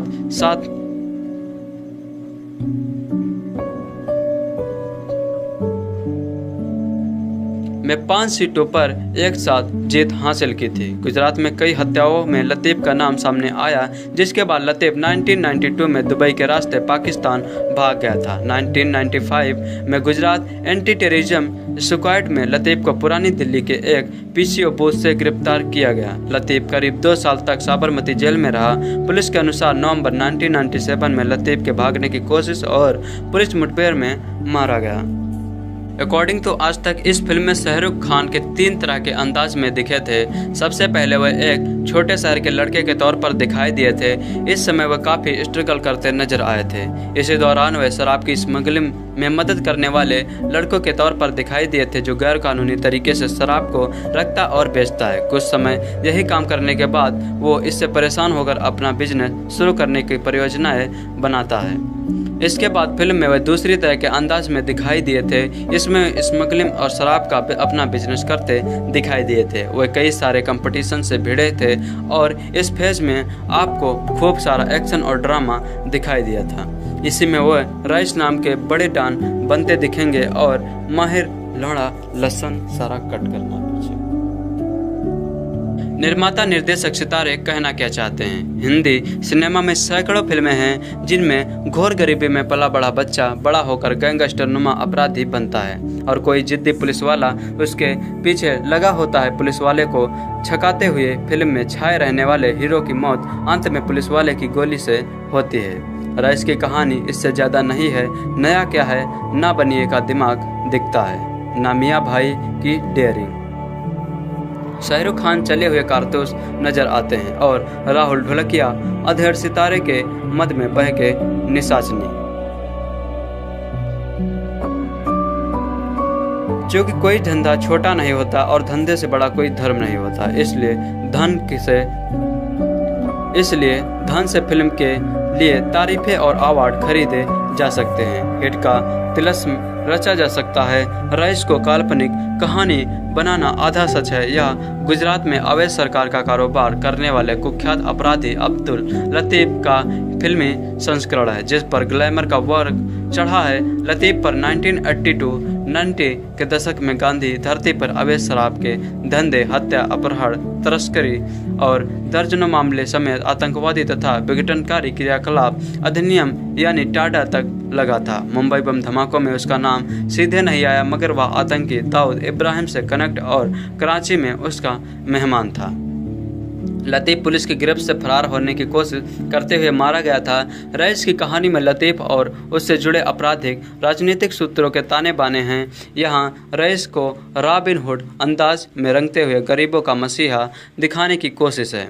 गौर से देखें तो टिकट खिड़की पर लगातार पिट रहे शाहरुख यहाँ सलमान खान के फिल्मों में चैरिटी करने के फार्मूले से सहानुभूति बटोरने की लचर कोशिश में है। कई हिस्सों में रईस, angry young man, Amitabh Bachchan की एंट्री हीरो फिल्मों की खराब फोटोकॉपी जैसी है। शाहरुख न गुस्से में और एक्शन में जमते हैं, न रोमांच करते हुए। पुलिस मरे नवाजुद्दीन सिद्दीकी पूरी फिल्म में उन पर हावी हैं। नवाज फिल्म को न संभालते तो यह भर भरा कर गिर ही पड़ती। महिरा खान सुंदर हैं, परंतु उनकी भूमि बेहद कमजोर है। महिरा खान सुंदर है परंतु उनकी भूमिका बेहद कमजोर है। गीत संगीत औसत है। बैकग्राउंड म्यूजिक जरूर 1980 के दशक की यादें ताज़ा करता है। सनी लियोनी का एटम सॉन्ग लैला जिस मोड़ पर आता है वहाँ रईस की परिस्थितियाँ इतनी तनाव भरी हैं कि यह असर नहीं छोड़ पाता। अगर आप इतने रईस हैं कि ऐसी बासी निरर्थक फिल्म पर नोट उड़ा सकते हैं तो इसे देखें, वरना नई कहानियाँ कह रहे आर्थिक सिनेमा का इंतजार करें। दोस्तों आज हम बात करेंगे दिल तो पागल है मूवी के बारे में। इस वीडियो में आपको पता चलेगा इस मूवी से रिलेटेड बहुत सारे फैक्ट और बहुत सारी रोचक जानकारियाँ जो कि काफ़ी इंटरेस्टिंग हैं। तो चलिए शुरू करते हैं। दोस्तों दिल तो पागल है 1997 में बनी भारतीय संगीतमय रोमानी हिंदी फिल्म है। इसका निर्देशन यश चोपड़ा ने किया है। इसमें मुख्य किरदार में शाहरुख खान, माधुरी दीक्षित तथा करिश्मा कपूर हैं। शाहरुख खान और यश चोपड़ा की यह एक साथ तीसरी फिल्म है। इससे पहले वह डर जो कि 1993 में आई थी और दिलवाले दुल्हनिया ले जाएंगे जो कि 1995 में आई थी में एक साथ काम कर चुके थे। जारी होने पर दिल तो पागल है को प्रमुख वाणिज्यिक सफलता मिली थी और यह दुनिया भर में साल की सबसे ज़्यादा कमाई करने वाली भारतीय फिल्म बनी थी। फिल्म ने अपनी कहानी और संगीत के लिए प्रशंसा प्राप्त की थी। इसके अतिरिक्त फिल्म ने 3 राष्ट्रीय फिल्म पुरस्कार और 8 फिल्मफेयर पुरस्कार भी जीते थे। इसको निर्देशित किया था यश चोपड़ा ने और इसके निर्माता थे यश चोपड़ा, आदित्य चोपड़ा, उदय चोपड़ा और पमेल चोपड़ा। इसके लेखक थे आदित्य चोपड़ा और इसमें अभिनेता थे शाहरुख खान, माधुरी दीक्षित, करिश्मा कपूर और अक्षय कुमार। इसमें संगीत दिया था उत्तम सिंह ने और ये 31 अक्टूबर 1997 को रिलीज हुई थी। भारत में हिंदी भाषा में रिलीज हुई थी। तो चलिए बात करते हैं इसकी कहानी की। राहुल यानी शाहरुख खान और निशा यानी करिश्मा कपूर एक नाचने वाले मंडल के सदस्य हैं। वो दोनों अच्छे दोस्त हैं। निशा मन ही मन राहुल से प्यार करती है। एक प्रतियोगिता के लिए अभ्यास करते समय निशा को चोट लग जाती है और वह अस्पताल में भर्ती हो जाती है।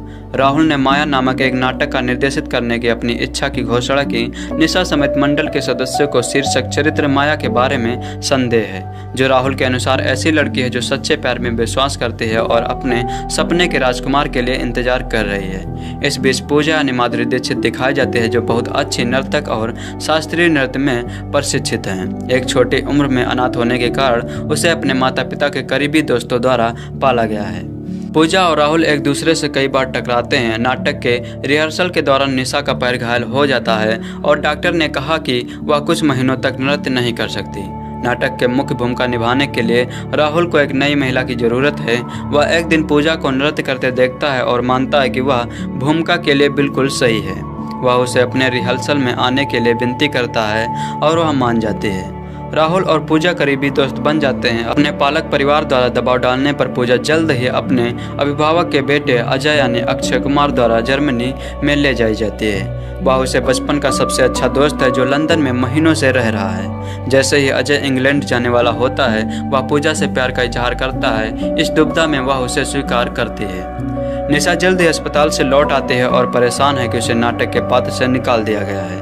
यह पता लगने पर कि राहुल पूजा से प्यार करता है वह बहुत ईर्ष्यापूर्ण हो जाते हैं। यह जानकर कि राहुल उसके प्यार को नहीं समझता, वह लंदन जाने का फैसला करती है। पूरे अभ्यास में राहुल और पूजा खुद को एक दूसरे के प्यार में पाते हैं। अगले दिन दोनों पूजा के पुराने नृत्य शिक्षक से मिलने जाते हैं, जिसे पूजा ताई यानी अरोड़ा ईरानी के रूम में संबोधित करती है।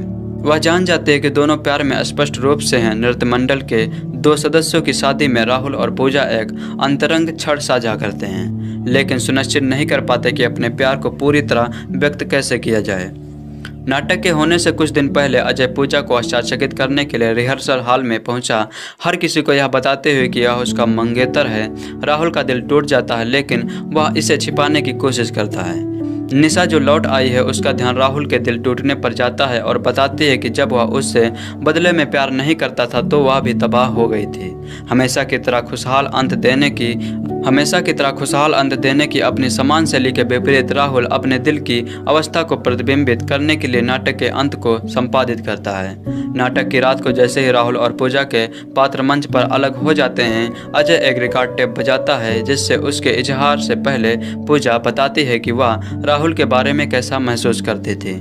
अजय अप्रत्यक्ष रूप से पूजा बता रहे हैं कि वह और राहुल एक साथ रहने के लिए पूजा अब महसूस करते हैं। वह वास्तव में राहुल से प्यार करते हैं और दोनों मंच पर अपने प्यार को कबूल करते हैं, जबकि दर्शक उसकी प्रशंसा करते हैं, जिससे नाटक का एक बार फिर खुशहाल अंत हो जाता है। इसके अलावा बैक स्टेज में अजय निशा से पूछता है कि क्या वह पहले से ही विवाहित है या नहीं, उसे उसमें रुचि है ऐसा दर्शाना। इसमें शाहरुख खान राहुल के रूप में हैं और माधुरी दीक्षित पूजा के रूप में है, करिश्मा कपूर निशा के रूप में है और अक्षय कुमार अजय के रूप में है। चलिए बात करते हैं संगीत की। दिल तो पागल है में कुल 9 गीत हैं, एक वाद्य रचना मिलाकर 10 गीत एल्बम में हैं। संगीतकार उत्तम सिंह उस वक्त तक कई वर्षों से सक्रिय थे, लेकिन सफलता उन्हें इस फिल्म से मिली थी। उन्होंने लगभग 100 धुनें तैयार की थी, जिसमें 9 धुनों को चुना गया।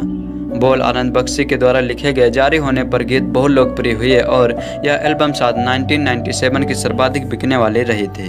फिल्म की सफलता के लिए इसके संगीत को प्रचुर श्रेय दिया जाता है। उत्तम सिंह की धुनें और आनंद बख्शी के साधारण भाषा में रचे गए बोल का युवाओं से जुड़ना इसकी सफलता के मुख्य कारण रहे।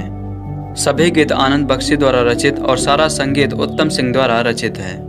इसमें पहला सॉन्ग था दिल तो पागल है दिल तो दीवाना है, जिसको लता मंगेशकर और उदित नारायण ने गाया था। दूसरा सॉन्ग था भोली सी सूरत आंखों में मस्ती, जो कि काफ़ी हिट हुआ था। पहला वाला सॉन्ग भी हिट हुआ था, जिसको गाया था उदित नारायण और लता मंगेशकर ने। तीसरा गाना था अरे हाय रे क्या हुआ, जिसके गायक थे उदित नारायण और लता मंगेशकर। चौथा सॉन्ग था प्यार कर ओ हो प्यार कर, जिसके गायक थे लता मंगेशकर और उदित नारायण। फिर पांचवा सॉन्ग था कब तक चुप बैठे, जिसके गायक थे उदित नारायण और लता मंगेशकर। छठा सॉन्ग था ले गई, जिसके गायक थे आशा भोसले। सातवां सॉन्ग था एक दूजे के वास्ते, जिसके गायक थे लता मंगेशकर और हरिहरन। आठवां सॉन्ग था चक तुम जो कोई लड़की है, जिसके गायक थे लता मंगेशकर और उदित नारायण। नौवां सॉन्ग था अरे रे क्या हुआ, जिसके गायक थे उदित नारायण लता मंगेशकर। 10वां सॉन्ग था द डांस ऑफ एनची, जो कि वाद्य में था। दिल तो पागल है को बहुत अधिक सफलता मिली थी। इसके कारण यह भारतीय फिल्मों में उस वर्ष का सबसे अधिक कमाई करने वाली फिल्म बन गई थी। इसने भारत में कुल 61.82 करोड़ रुपए का कारोबार किया, वही देश के बाहर 12.04 करोड़ रुपए का लाभ लेने में सफल भी सफल हुई। इस फिल्म को बनाने में मात्र 9 करोड़ रुपए लगे थे, उसके हिसाब से कमाई बहुत अधिक हुई थी। इसने पूरी दुनिया में पहले हफ्ते के अंत में 4.71 करोड़ का कारोबार किया था, वही पहले सप्ताह में इससे 8.97 करोड़ का कारोबार किया था। बात करते हैं इसके नामांकन और पुरस्कार की। इसने 1998 में फिल्म फेयर सर्वश्रेष्ठ अभिनेता पुरस्कार शाहरुख खान को दिया गया था। 1998 में फिल्म फेयर सर्वश्रेष्ठ फिल्म पुरस्कार यश चोपड़ा को दिया गया था। 1998 में फिल्म फेयर सर्वश्रेष्ठ अभिनेत्री का पुरस्कार माधुरी दीक्षित को दिया गया था। 1998 में फिल्म फेयर सर्वश्रेष्ठ सहायक अभिनेत्री पुरस्कार के रूप में करिश्मा कपूर को दिया गया था। 1998 में फिल्म फेयर सर्वश्रेष्ठ संगीत पुरस्कार के रूप में उत्तम सिंह को दिया गया था। 1998 में फिल्म फेयर सर्वश्रेष्ठ संवाद लेखन पुरस्कार के रूप में आदित्य चोपड़ा को दिया गया था। 1998 में राष्ट्रीय फिल्म पुरस्कार सर्वश्रेष्ठ सहायक अभिनेत्री के रूप में करिश्मा कपूर को दिया गया था। 1998 में राष्ट्रीय फिल्म पुरस्कार सर्वश्रेष्ठ नृत्य संयोजन के रूप में सीएम कर डावर को दिया गया था। दोस्तों, दिल तो पागल है 1997 में बनी भारतीय संगीतमय रोमानी हिंदी फिल्म है। इसका निर्देशन यश चोपड़ा ने किया है। इसमें मुख्य किरदार में शाहरुख खान, माधुरी दीक्षित तथा करिश्मा कपूर हैं। शाहरुख खान और यश चोपड़ा की यह एक साथ तीसरी फिल्म है। इससे पहले वह डर, जो कि 1993 में आई थी, और दिलवाले दुल्हनिया ले जाएंगे, जो कि 1995 में आई थी, में एक साथ काम कर चुके थे। जारी होने पर दिल तो पागल है को प्रमुख वाणिज्यिक सफलता मिली थी और यह दुनिया भर में साल की सबसे ज्यादा कमाई करने वाली भारतीय फिल्म बनी थी। शाहरुख खान, माधुरी दीक्षित, करिश्मा कपूर और अक्षय कुमार की सुपरहिट फिल्म दिल तो पागल है को रिलीज हुए 30 साल बीत चुके हैं। इस फिल्म के गाने आज भी लोगों के फेवरेट ट्रैक में शुमार हैं। वही फिल्म की रिलीज एनिवर्सरी पर इसकी एक्ट्रेस माधुरी दीक्षित और करिश्मा कपूर काफ़ी इमोशनल नजर आ रही हैं। इस खास मौके पर माधुरी और करिश्मा ने मेमोरी लेन से कुछ थ्रोबैक पलों को शेयर किया है। माधुरी ने शाहरुख, करिश्मा और अक्षय के साथ कुछ तस्वीरें पोस्ट की, जिन्हें दिल तो पागल है की शूटिंग के दौरान क्लिक किया गया था। इन्होंने ये तस्वीरें शेयर करते हुए कैप्शन दिया, #दिल तो पागल है। मेरे दिल के बहुत करीब है ये फिल्म में मेरे इस किरदार ने डांस और दोस्ती के लिए मेरा जुनून दिखाया है। मुझे याद है कि हम शूटिंग कर रहे थे तो यश जी हर एक शॉट को व्यक्तिगत रूप से समझते थे। यह एक अद्भुत सीखने का अनुभव था। जब करिश्मा ने चक धूम धूम गाने का एक टीजर पोस्ट किया, जिसमें उन्होंने अपने दिल की बात लिखी है।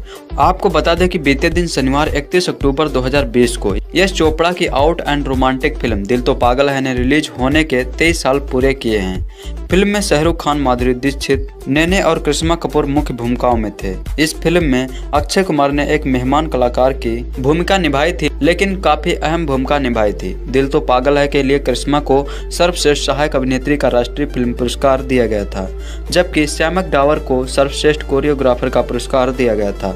दिल तो पागल है के लिए संगीत उत्तम सिंह ने दिया था।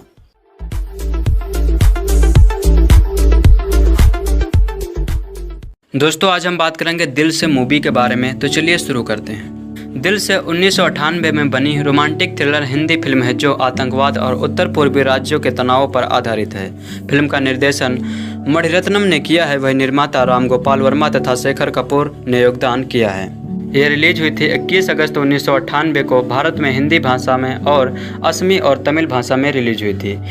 इसे तमिल में उतरे तथा तेलुगु में प्रेमत्तु नाम से रिलीज किया गया था। इसके मुख्य किरदार शाहरुख खान, मनीषा कोइराला तथा नवोदित अभिनेत्री प्रीति जिंटा थे। फिल्म की पटकथा मणिरत्न ने तिग्मांशु धूलिया के साथ लिखी तथा इस फिल्म में संगीत ए.आर. रहमान ने दिया था तथा गीत को गुलजार ने कलमबंद किया था। यह रोचक संयोग है कि मणिरत्न की पिछली आतंकवाद विषय पर बनी रोजा और बॉम्बे के बाद यह तीसरी उनकी प्रस्तुति थी। फिल्म को 2 राष्ट्रीय फिल्म पुरस्कार तथा 6 फिल्म फेयर पुरस्कार से नवाजा गया था। संगीतकार ए.आर. रहमान को इसके लिए उस साल का फिल्म फेयर पुरस्कार भी दिया गया था। चलिए बात करते हैं इसकी कहानी की। अमरकांत वर्मा यानी Shahrukh Khan all India radio के लिए कार्यक्रम कार्यकारी है जो नई दिल्ली आसमा में उत्सवों को कवर करने के लिए भेजा जाता है। अपने रास्ते में एक बरसात की रात के दौरान अमर बाराक घाटी एक्सप्रेस को पकड़ने के लिए हाफलोंग स्टेशन ट्रेन पर रुकता है। हाफलोंग ट्रेन स्टेशन पर रुकता है। जब वह इंतजार करता है तो वह धूम्रपान करने की कोशिश करता है और एक रहस्यमय व्यक्ति से मैच या लाइटर के लिए पूछता है। अचानक हवा का एक तेज झोंका उस व्यक्ति यानी मनीषा कोइराला को एक महिला होने का खुलासा करते हुए साल से उड़ा देता है। अमर उसे बहुत आकर्षक लगता है और बातचीत करने की कोशिश करता है, लेकिन वह उसे थोड़ा अनदेखा करता है और फिर उससे एक कप चाय मांगता है। जब वह चाय लेकर लौटता है तो वह देखता है कि वह अगली ट्रेन में 3 पुरुष यात्रियों के साथ सवार है और दूर तक सवारी करता है। बाद में अमर ने उसी महिला को सिलचर में स्पॉट किया। वह उससे बात करने का प्रयास करता है, लेकिन वह कहती है कि वह उससे पहले याद नहीं कर सकती। भारतीय स्वतंत्रता के 50 वर्षों के अवसर पर आपने समाचार रिपोर्टिंग असाइनमेंट के हिस्से के रूप में अमर असम के कई नागरिकों और एक चरमपंथी प्रमुख गौतम बोरा का साक्षात्कार लेते हैं, जो दावा करते हैं कि इस क्षेत्र में मानवाधिकारों के उल्लंघन और गरीबी के कारण भारत सरकार और यहाँ की मुक्तिदाता सरकार के साथ किसी भी तरह के संवाद में प्रवेश करने की इच्छा नहीं रखते हैं और आगे उत्तर पूर्व में अपने प्रतिरोध को सही ठहराते हैं। कुछ हफ्तों बाद अमर ने रेडियो पर महिला के साथ अपनी मुठभेड़ का वर्णन किया, जिससे वह सुनती है और फिर से उसे एक पोस्ट ऑफिस में स्पॉट करता है। इस मोड़ पर वह उसे अकेले छोड़ने के लिए कहती है, लेकिन वह उसे घर तक पीछा करता है और उसे बताता है कि वह उसके साथ प्यार में है। वह प्रतिरोध करती है और अमर को बताती है कि वह शादीशुदा है, मगर अमर उससे माफ़ी मांगना चाहता है, लेकिन वह 2 पुरुषों के साथ आता है जो उसे बेहोश कर देते हैं। पिटाई के दौरान अमर को पता चलता है कि पुरुष संभवतः उसके भाई हैं और उसने उससे शादी करने के बारे में झूठ बोला था। वह अपने घर पहुंचता है और स्थानीय लोगों से सीखता है कि उसने जगह छोड़ दी है। उसके बाद अमर डाकघर जाता है। वहाँ उसने शुरुआत में देखा और पीसीओ मालिक को उसका संपर्क ब्यूरो देने के लिए रिश्वत दी और उसे पता चला कि वह लद्दाख को फोन कर रहा है। इसके बाद अमर लेह की यात्रा करता है और सिंध दर्शन महोत्सव की रिकॉर्डिंग करते समय एक आत्मघाती हमलावर को सेना द्वारा मार दिया जाता है और अमर महिला को फिर से गोली मार देता है। जैसा कि महिला और अमर बोर्ड एक बस में हैं, सैन्य अधिकारियों ने प्रत्येक यात्री से सवाल किया कि बस को छोड़ने की अनुमति है या नहीं, जबकि अमर ने अधिकारियों को बताया कि वह त्योहार पर वहाँ रिपोर्टिंग कर रहा है। महिला अपने फायदे के लिए अमर का इस्तेमाल करती है और अधिकारियों को बताती है कि अमर उसका पति है। कुछ यात्रा के बाद बस छूट जाती है और यात्रियों को पास के गांव तक पैदल जाना पड़ता है। एन मार्ग अमर ने महिला को अपना नाम प्रकट करने के लिए मजबूर किया, मेघना। दोनों एक साथ यात्रा करते हैं और पुनरावृत्त करते हैं। सुबह में अमर मेघना को खोजने के लिए उठा। बाद में यह पता चलता है कि मेघना एक रिबेलियनिस्ट समूह का हिस्सा है जिसने आगामी गणतंत्र दिवस समारोह में नई दिल्ली में कई आत्मघाती हमलों की योजना बनाई है। अमर दिल्ली में अपने घर लौटता है जहां उसके परिवार ने केरल की प्रीति नायर यानी प्रीति जिंटा को उसके लिए एक संभावित दुल्हन के रूप में पाया है। अमर प्रीति से शादी करने के लिए सहमत हो जाता है क्योंकि उसे कोई उम्मीद नहीं है कि वह कभी मेघना से दोबारा मिल पाएगा। प्रीति के साथ अपनी डेट पर अमर ने मेघना को सहयोगियों से एक किम को स्पॉट किया जिसने उसे पहले गायब कर दिया था, मगर उसका पीछा कनॉट प्लेस तक किया जहां स्थानीय पुलिस द्वारा रोके जाने के बाद वह व्यक्ति खुद को साइनाइड की गोली से मारता है। स्थिति की उग्रवादी प्रकृति के कारण पुलिस घटना को सीबीआई को सौंप देती है। अमर के लिए बहुत आश्चर्य की बात है, मेघना दिल्ली में दिखाई देती है और अमर से आलिया के रेडियो ऑफिस में ऑफिस असिस्टेंट की नौकरी पाने में मदद करने के लिए कहती है। बाद में यह पता चलता है कि मेघना वास्तव में अपने आतंकवादी समूह के साथ दिल्ली पहुंचती है और सीबीआई जांच अभियान से बचने के लिए अमर के आवास में रहती है। कनॉट प्लेस की घटना के प्रत्यक्षदर्शी के दावों के आधार पर अमर अब सीबीआई पीयूष मिश्रा का एक प्रमुख संदिग्ध है। इस मोड़ पर अमर मेघना का पीछा करता है और उसके इरादों पर सवाल करता है और वह अमर को बताती है कि उसका नाम वास्तव में मोइना है और एक बच्चे के रूप में वह सेना की बलात्कार पीड़ित थी और भारतीय सेना और उसके आत्मघाती हमले मध्यम से मुक्ति चाहती है। गणतंत्र दिवस के दौरान भारत के राष्ट्रपति अब सीबीआई ने परेड में भाग लेने वाले सभी सेना के काफिलों और टैंकरों की सुरक्षा जांच करने की अनुमति देने के लिए भारत के आर्मी जनरल को आश्वस्त किया। अमर फिर से मोइना के सहयोगी यानी आदित्य श्रीवास्तव और आतंकवादियों द्वारा हमला किया जाता है और जैसा कि अमर लड़ता है, आतंकवादियों को उनके मोबाइल पर मोइना से एक कॉल प्राप्त होती है। अमर मोबाइल पकड़ लेता है और मोइना से विनती करता है कि वह यह सब रोके और उससे शादी करे। मोइना ने खुलासा किया कि बहुत देर हो चुकी है और अनुमान है कि अमर को मार दिया जा रहा है, लेकिन अमर घर लौटता है केवल प्रीति से यह पता लगाने के लिए कि अमर की मां भी पूछताछ की जा रही है और मोइन का स्थान सुंदर नगर में है। सीबीआई भी यह गलतफहमी है कि अमर आतंकवादी समूह का हिस्सा है और उसे गिरफ्तार कर रहा है। अमर ने सीबीआई से दावा किया कि वह आतंकवादियों के साथ कहोट में नहीं है, बल्कि मोइना से प्यार करता है और उसे चरमपंथी नेताओं में से एक का सशक्त कर लिया है और उन्हें हमले को रोकने से रोकना चाहता है। सीबीआई अमर के दावों को खारिज करती है और उसे आगे पूछताछ के लिए बहकाती है। अगले दिन मोइना आत्मघाती हमले के लिए तैयार है। अमर सीबीआई से भागता है और मोइना को वापस पकड़ने की कोशिश करता है, मगर उसके साथ रहने के लिए अपने प्यार और इच्छा को व्यक्त करता है। जब वह अभी भी अशोभनीय है तो वह उसे बताती है कि वह उसके साथ मर जाएगी, मगर वह अपने आत्महत्या के प्रयास को रोकना नहीं चाहती। वह उसे गले लगाता है और उसके साथ रहने के लिए उसके साथ विनती करता है। जैसा कि वे गले लगते हैं, मोइना द्वारा पहना गया विस्फोट बनियान फट गया है और दोनों की मौत हो जाती है। अगर बात करें संगीत की तो सभी गीत गुलजार द्वारा लिखित और सारा संगीत ए.आर. रहमान द्वारा रचित है। इसमें पहला सॉन्ग था छैया छैया जिसको गाया था सुखविंदर सिंह और सपना अवस्थी ने। दूसरा सॉन्ग था जिया जिले जिसके गायक थे लता मंगेशकर, एम.जी. श्रीकुमार और करेश। तीसरा सॉन्ग था दिल से रे जिसे गाया था ए.आर. रहमान और अनुराधा श्रीराम, अनुपमा फेबी मणि ने। चौथा सॉन्ग था ए अजनबी जिसे गाया था उदित नारायण और महालक्ष्मी अय्यर ने। इसके बाद अमर लेह की यात्रा करता है और सिंध दर्शन महोत्सव की रिकॉर्डिंग करते समय एक आत्मघाती हमलावर को सेना द्वारा मार दिया जाता है और अमर महिला को फिर से गोली मार देता है। जैसा कि महिला और अमर बोर्ड एक बस में हैं, सैन्य अधिकारियों ने प्रत्येक यात्री से सवाल किया कि बस को छोड़ने की अनुमति है या नहीं, जबकि अमर ने अधिकारियों को बताया कि वह त्यौहार पर वहाँ रिपोर्टिंग कर रहा है। महिला अपने फायदे के लिए अमर का इस्तेमाल करती है और अधिकारियों को बताती है कि अमर उसका पति है। दोनों एक साथ यात्रा करते हैं और पुनरावृत्त करते हैं। सुबह में अमर मेघना को खोजने के लिए उठा। बाद में यह पता चलता है कि मेघना एक रिबेलियनिस्ट समूह का हिस्सा है जिसने आगामी गणतंत्र दिवस समारोह में नई दिल्ली में कई आत्मघाती हमलों की योजना बनाई है। अमर दिल्ली में अपने घर लौटता है जहां उसके परिवार ने केरल की प्रीति नायर यानी प्रीति जिंटा को उसके लिए एक संभावित दुल्हन के रूप में पाया है। अमर प्रीति से शादी करने के लिए सहमत हो जाता है क्योंकि उसे कोई उम्मीद नहीं है कि वह कभी मेघना से दोबारा मिल पाएगा। प्रीति के साथ अपनी डेट पर अमर ने मेघना को सहयोगियों से एक किम को स्पॉट किया। दोस्तों आज हम बात करेंगे ओम शांति ओम मूवी के बारे में। इस मूवी से रिलेटेड मैं आपको बताऊंगा फैक्ट्स और स्टोरी और रिव्यू। काफ़ी इंटरेस्टिंग वीडियो है, आप जरूर देखिए। ओम शांति ओम 2007 में आई बॉलीवुड की एक फिल्म है जिसका निर्देशन और नृत्य निर्देशन फराह खान ने किया है। इसमें शाहरुख खान और दीपिका पादुकोण प्रमुख भूमिकाओं में हैं, जबकि शीर्ष तल पर अर्जुन रामपाल और किरण खेर ने अन्य महत्वपूर्ण भूमिकाएं निभाई हैं। अर्जुन रामपाल फिल्म में खलनायक हैं। इसके अतिरिक्त बॉलीवुड में कई अन्य सितारों ने इस फिल्म में विशेष भूमिकाएं निभाई हैं। 162 मिनट की फिल्म है। भारत में हिंदी भाषा में रिलीज हुई थी। इसकी लागत थी 35 करोड़ रुपए और इसने कुल कमाई की थी 149 करोड़ रुपए।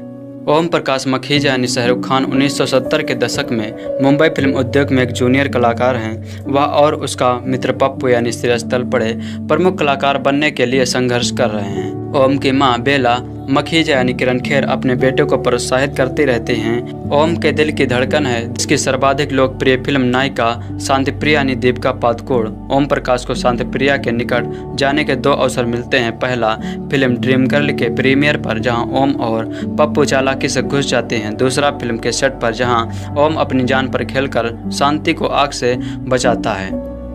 तब से ओम और शांति अच्छे दोस्त बन जाते हैं। एक दिन ओम शीर्ष निर्माता मुकेश मेहरा यानी अर्जुन रामपाल के साथ हो रहे शांति के विवाद को सुन लेता है। ओम को यह जानकर झटका लगता है कि शांति मुकेश से गुपचुप शादी कर चुकी है और गर्भवती है। मुकेश अड़ा है कि शांति के साथ अपने संबंधों को तब तक गुप्त रखेगा जब तक उन दोनों की नई फिल्म ओम शांति ओम पूरी नहीं हो जाती। शांति को यह शक है कि मुकेश एक धनी व्यवसायी की बेटी से विवाह की योजना बना रहा है। वह मुकेश से अपने अधिकारों की मांग करती है। सब सुनकर ओम का दिल टूट जाता है।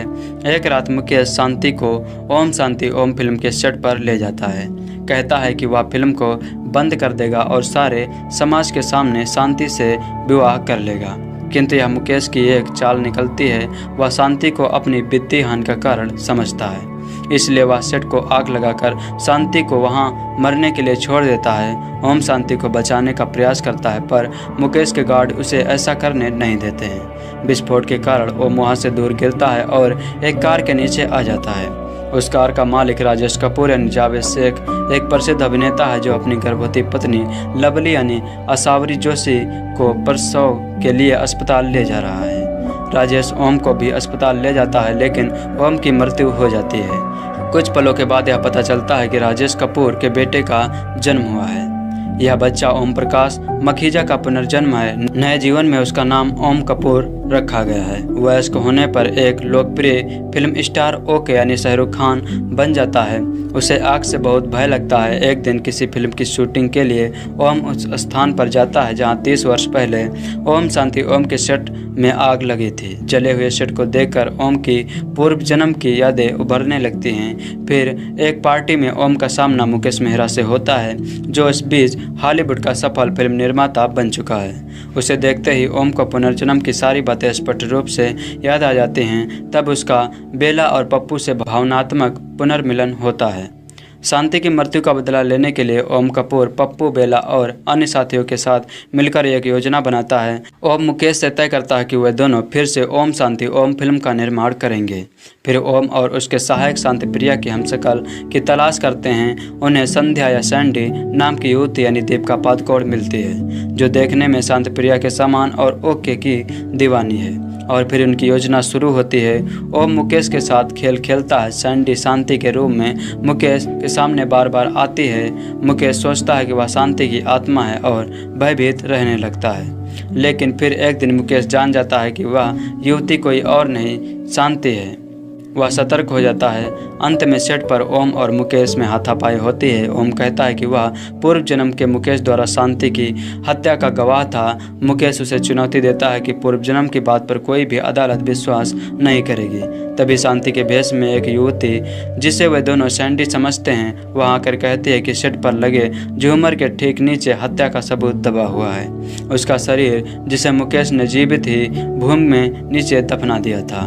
वह ओम को मुकेश पर वार करने से रोक देती है। भारी भरकम झूमर नीचे गिरता है और मुकेश उसमें दब जाता है। दूसरी ओर से पप्पू के साथ सैंडी कमरे में आ जाते हैं। तब ओम को समझ आता है कि सबूत की बात बताने वाली सैंडी नहीं असली शांतिप्रिया की आत्मा थी जिसने अपने हत्यारे से बदला ले लिया है। शांति की आत्मा ओम को करुण दृष्टि से देखकर मुस्कुराती है और ओझल हो जाती है।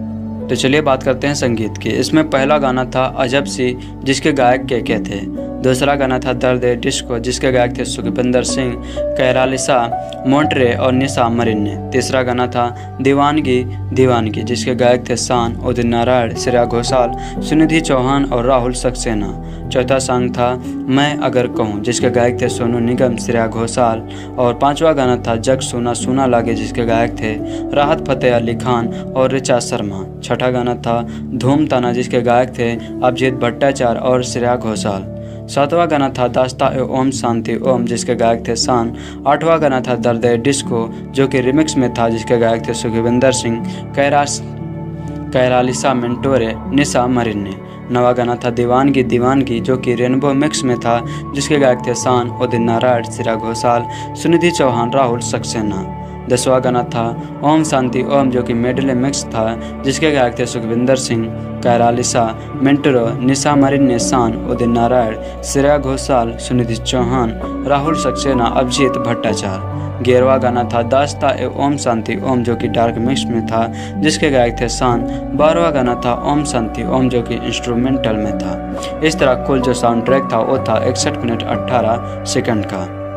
तो चलिए बात करते हैं इसकी कमाई की। इसने ऑस्ट्रेलिया में $3,78,000 की कमाई की थी, बेल्जियम और लक्सबर्ग से $26,000 की कमाई की थी, और भारत से इसने $27 लाख की कमाई की थी। मलेशिया से $95,000 की कमाई की थी। न्यूजीलैंड से $1,13,000 की कमाई की थी। सिंगापुर से $2,20,000 की कमाई की थी। यूनाइटेड किंगडम में $26 लाख की कमाई की थी। संयुक्त राज्य अमेरिका में इसने $35 लाख की कमाई की थी। इसी तरह इसकी कुल कमाई हुई थी $39,53,000। तो चलिए बात करते हैं इसके नामांकन और पुरस्कार की। फिल्म फेयर अवार्ड सर्वश्रेष्ठ पर्दापड़ अभिनेत्री के रूप में दीपिका पादुकोण को दिया गया था, और फिल्म फेयर अवार्ड सर्वश्रेष्ठ विशेष प्रभाव के रूप में रेड चिलीज VFX को दिया गया था। स्टार स्क्रीन पुरस्कार के रूप में नौतुंग सर्वश्रेष्ठ महिला दीपिका पादुकोण को दिया गया था, और सर्वश्रेष्ठ नृत्य के रूप में फराह खान को दिया गया था। फिर स्टार डस्ट पुरस्कार के रूप में ड्रीम निर्देशन स्टार डस्ट पुरस्कार फराह खान को दिया गया था। एक नकारात्मक भूमिका में सर्वश्रेष्ठ अभिनेता अर्जुन रामपाल को पुरस्कार दिया गया था। फिर स्टारडस्ट पुरस्कार कमाल का प्रदर्शन पुरुष श्रेया तलपड़े को दिया गया था। फिर जिसने अवार्ड एक नकारात्मक भूमिका में सर्वश्रेष्ठ अभिनेता अर्जुन रामपाल को दिया गया था, सर्वश्रेष्ठ पहली महिला दीपिका पादुकोण को दिया गया था, और सर्वश्रेष्ठ नृत्य के रूप में फराह खान को दिया गया था। सर्वश्रेष्ठ पोशाक मनीष मल्होत्रा, करण जौहर और संजीव मूलचंदनी को दिया गया था। सर्वश्रेष्ठ दृश्य का प्रभाव के लिए रेड चिलीज VFX को दिया गया था। फिर IIFA पुरस्कार सर्वश्रेष्ठ विशेष प्रभाव के रूप में रेड चिलीज एंटरटेनमेंट को दिया गया था, और सर्वश्रेष्ठ निर्देशन कला के रूप में साबू सीरियल को दिया गया था। बेस्ट ड्रेस डिजाइन के रूप में मनीष मल्होत्रा, करण जौहर और संजीव मूलचंदानी को दिया गया था। सर्वश्रेष्ठ पर्दापड़ महिला के रूप में दीपिका पादुकोण को दिया गया था। एशियाई फिल्म पुरस्कार सर्वश्रेष्ठ संगीतकार का विशाल डडलानी, शेखर राजवनी और प्यारेलाल राम प्रसाद शर्मा को दिया गया था। फिर जर्मन सार्वजनिक बॉलीवुड पुरस्कार सर्वश्रेष्ठ फिल्म ओम शांति ओम, और सर्वश्रेष्ठ निर्देशक के रूप में फराह खान, सर्वश्रेष्ठ सहायक अभिनेता के रूप में अर्जुन रामपाल, सर्वश्रेष्ठ संगीत के रूप में विशाल डडलानी, विशाल शेखर, और सर्वश्रेष्ठ संवाद के रूप में मयूरपुरी, सर्वश्रेष्ठ महिला पहली महिला के रूप में दीपिका पादुकोण, सर्वश्रेष्ठ गायक के रूप में जो कि पुरुष में वो थे सोनू निगम, गाना था अगर मैं कहूँ, सर्वश्रेष्ठ नृत्य के रूप में फराह खान धूम ताना के लिए, और सर्वश्रेष्ठ छायांकन के लिए V मणिकंदन को, और सर्वश्रेष्ठ संपादन के रूप में शिरीष कुंदर, और सर्वश्रेष्ठ विशेष प्रभाव के रूप में रेड चिलीज VFX, और सर्वश्रेष्ठ निर्देशन कला के रूप में साबू सीरियल, सर्वश्रेष्ठ पोशाक के रूप में मनीष मल्होत्रा और करण जौहर को। दोस्तों आइए जानते हैं रईस की असली कहानी। फिल्म रईस एक आदमी जिसका नाम रईस आलम था की जिंदगी पर से प्रेरित होकर बनाई गई है। फिल्म 80 और 90 के दशक के गुजरात पर बनी है। यह रईस के रिश्ते और तेजी से आगे बढ़ने की कहानी है, जिसमें वह खाली हाथ आने के बाद एक साम्राज्य खड़ा कर देता है। उसका ओहदा पूरे राज्य में सबसे अधिक ताकतवर आदमी का हो जाता है। गैंगस्टर से कुछ कम रईस एक मैनेजर की तरह काम करता है। वह लोगों में अपनी पाठ बना लेता है और उनका भरोसा भी जीत लेता है। उसकी अपना काम करने का स्टाइल, बेजोड़ इच्छा शक्ति और सोने जैसा दिल की बदौलत वह जनता में बेहद लोकप्रिय हो जाता है। उसके किरदार की कई परतें हैं, उसके कई चेहरे हैं, जिसके कारण लोग उससे डरते हैं, प्यार करते हैं और पूछते हैं। हमेशा वक्त के आगे की सोच रखने वाला रईस अपने रास्ते की रुकावट बनने वाली हर चीज और आदमी को पूरी तरह से साफ कर देता है। उसके साम्राज्य की नींव तब हिलती है जब उसके सामने किसी भी तरह के अपराध को सहन न करने वाला पुलिस अफसर आ जाता है। इस अफसर की जिंदगी का एक ही मकसद है, क्राइम का खात्मा। आगे जो होता है वह रईस और अफसर के बीच की जंग जो कि फिल्म को आगे बढ़ाती है। दोस्तों, इधर दर्शक शाहरुख खान की फिल्म रईस का बेसब्री से इंतजार कर रहे थे। उधर खबर आ रही थी कि रईस अब मुश्किल में फंस सकती है। इस फिल्म गुजरात के गैंगस्टर रहे अब्दुल लतीफ के जीवन पर आधारित बताई जा रही है। लतीफ के बेटे अहमदाबाद की एक कोर्ट में पिटीशन फाइल की है जिसमें पिता का नाम खराब करने का आरोप लगाते हुए 101 करोड़ रुपए की मानहानि का दावा भी ठोका था। मुश्ताक ने शाहरुख पर इस फिल्म के जरिए अपने पिता का नाम खराब करने का आरोप लगाया था। साथ ही फिल्म की रिलीज और प्रमोशन मटेरियल के जारी होने पर रोक की मांग की थी। उनका दावा था कि फिल्म के दूसरे हिस्से में लतीफ को गलत तरीके से पेश किया गया है। मुश्ताक का कहना है कि लतीफ को गुजरे हुए कई साल हो चुके हैं। आज उनका परिवार एक अच्छी और इज्जतदार जिंदगी जी रहा है। ऐसे में एक बार फिर उन लोगों का नाम जब लतीफ के नाम से जोड़ा जा रहा है जो उनसे उनकी परेशानियां और बढ़ा रही हैं। मुश्ताक का कहना है कि फिल्म की स्क्रिप्ट लिखे जाते वक्त कुछ लोग उनकी फैमिली से मिलने आए थे। प्रोड्यूसर्स इस बात का प्रचार भी कर रहे हैं कि फिल्म लतीफ की ज़िंदगी पर आधारित है। अगर ये सच है तो इस फिल्म की कहानी का अंदाज़ा लतीफ को जानकर ही लगाया जा सकता है। कौन था डॉन अब्दुल लतीफ? अहमदाबाद के दरियापुर इलाके में रहने वाले अब्दुल लतीफ ने कालपुर ओवरब्रिज के पास देसी शराब बेचने की शुरुआत कर क्राइम की दुनिया में कदम रखा था। धीरे धीरे उसने अंग्रेजी शराब बेचनी भी शुरू कर दी। इससे अच्छी कमाई कर लेने के बाद लतीफ ने शहर के कोट इलाके में रहने वाले बदमाशों को अपनी गैंग में शामिल कर लिया। लतीफ ने हथियार सप्लाई करने वाले शरीफ खान से हाथ मिलाया और शराब के साथ साथ हथियारों की भी तस्करी करने लगा। कुछ ही सालों में लतीफ गैंगस्टर बन चुका था, लेकिन किसी भी गैंगवार में वह खुद सामने नहीं रहा। लतीफ ने चालाकी से कई छोटी मोटी गैंग में फूट डलवाई और उनके साथियों को अपनी गैंग में मिला लिया। इस तरह अहमदाबाद के बाद उसका दबदबा पूरे गुजरात में फैल गया। लतीफ ने गुजरात में अवैध शराब बेचने का नेटवर्क तो इस कदर खड़ा कर लिया कि कोई भी अवैध शराब बेचने वाला बिना उसकी मर्जी से शराब नहीं बेच सकता था। उसे शराब लतीफ से ही खरीदनी पड़ती थी। शहर के मुस्लिम इलाकों में लतीफ गरीबों के लिए मसीहा माना जाने लगा था, क्योंकि वह बेरोजगार युवकों को अपनी गैंग में शामिल कर लेता था। उसकी वजह से उसे पॉलिटिकल सपोर्ट भी मिलने लगा था। बताया जाता है कि उस वक्त अंडरवर्ल्ड डॉन दाऊद इब्राहिम भी वडोदरा में ड्रग्स का नेटवर्क खड़ा कर चुका था। एक बार दाऊद और लतीफ के बीच गैंगवार छिड़ गई। लतीफ के गुर्गों ने दाऊद को घेर लिया था और दाऊद को वडोदरा से भागना पड़ा। लतीफ गुजरात में 40 से भी ज़्यादा हत्याओं का आरोपी था, जबकि उतने ही किडनैपिंग केस भी उस पर थे। अब्दुल लतीफ को 1995 में दिल्ली से गिरफ्तार किया गया था, जिसके बाद उसे साबरमती जेल अहमदाबाद में रखा गया, पर जेल से भी लतीफ का कारोबार चलता रहा। गुजरात के पहले और आखिरी अंडरवर्ल्ड डॉन अब्दुल लतीफ शेख की ताकत का अंदाजा इसी बात से लगाया जा सकता है कि 1986 में अहमदाबाद महानगर पालिका चुनाव में लतीफ एक साथ 5 सीटों पर भारी बहुमत से जीता था, और वो भी साबरमती सेंट्रल जेल में बैठे बैठे। नवंबर 1997 में अब्दुल लतीफ को गुजरात पुलिस ने एक एनकाउंटर में मार गिराया। उस वक्त वह भागने की फिराक में था। लतीफ को खत्म होने के साथ ही गुजरात में उसका पूरा नेटवर्क भी खत्म हो गया। आइए जानते हैं अब्दुल लतीफ के बारे में कुछ बातें जो आपको नहीं पता होंगी।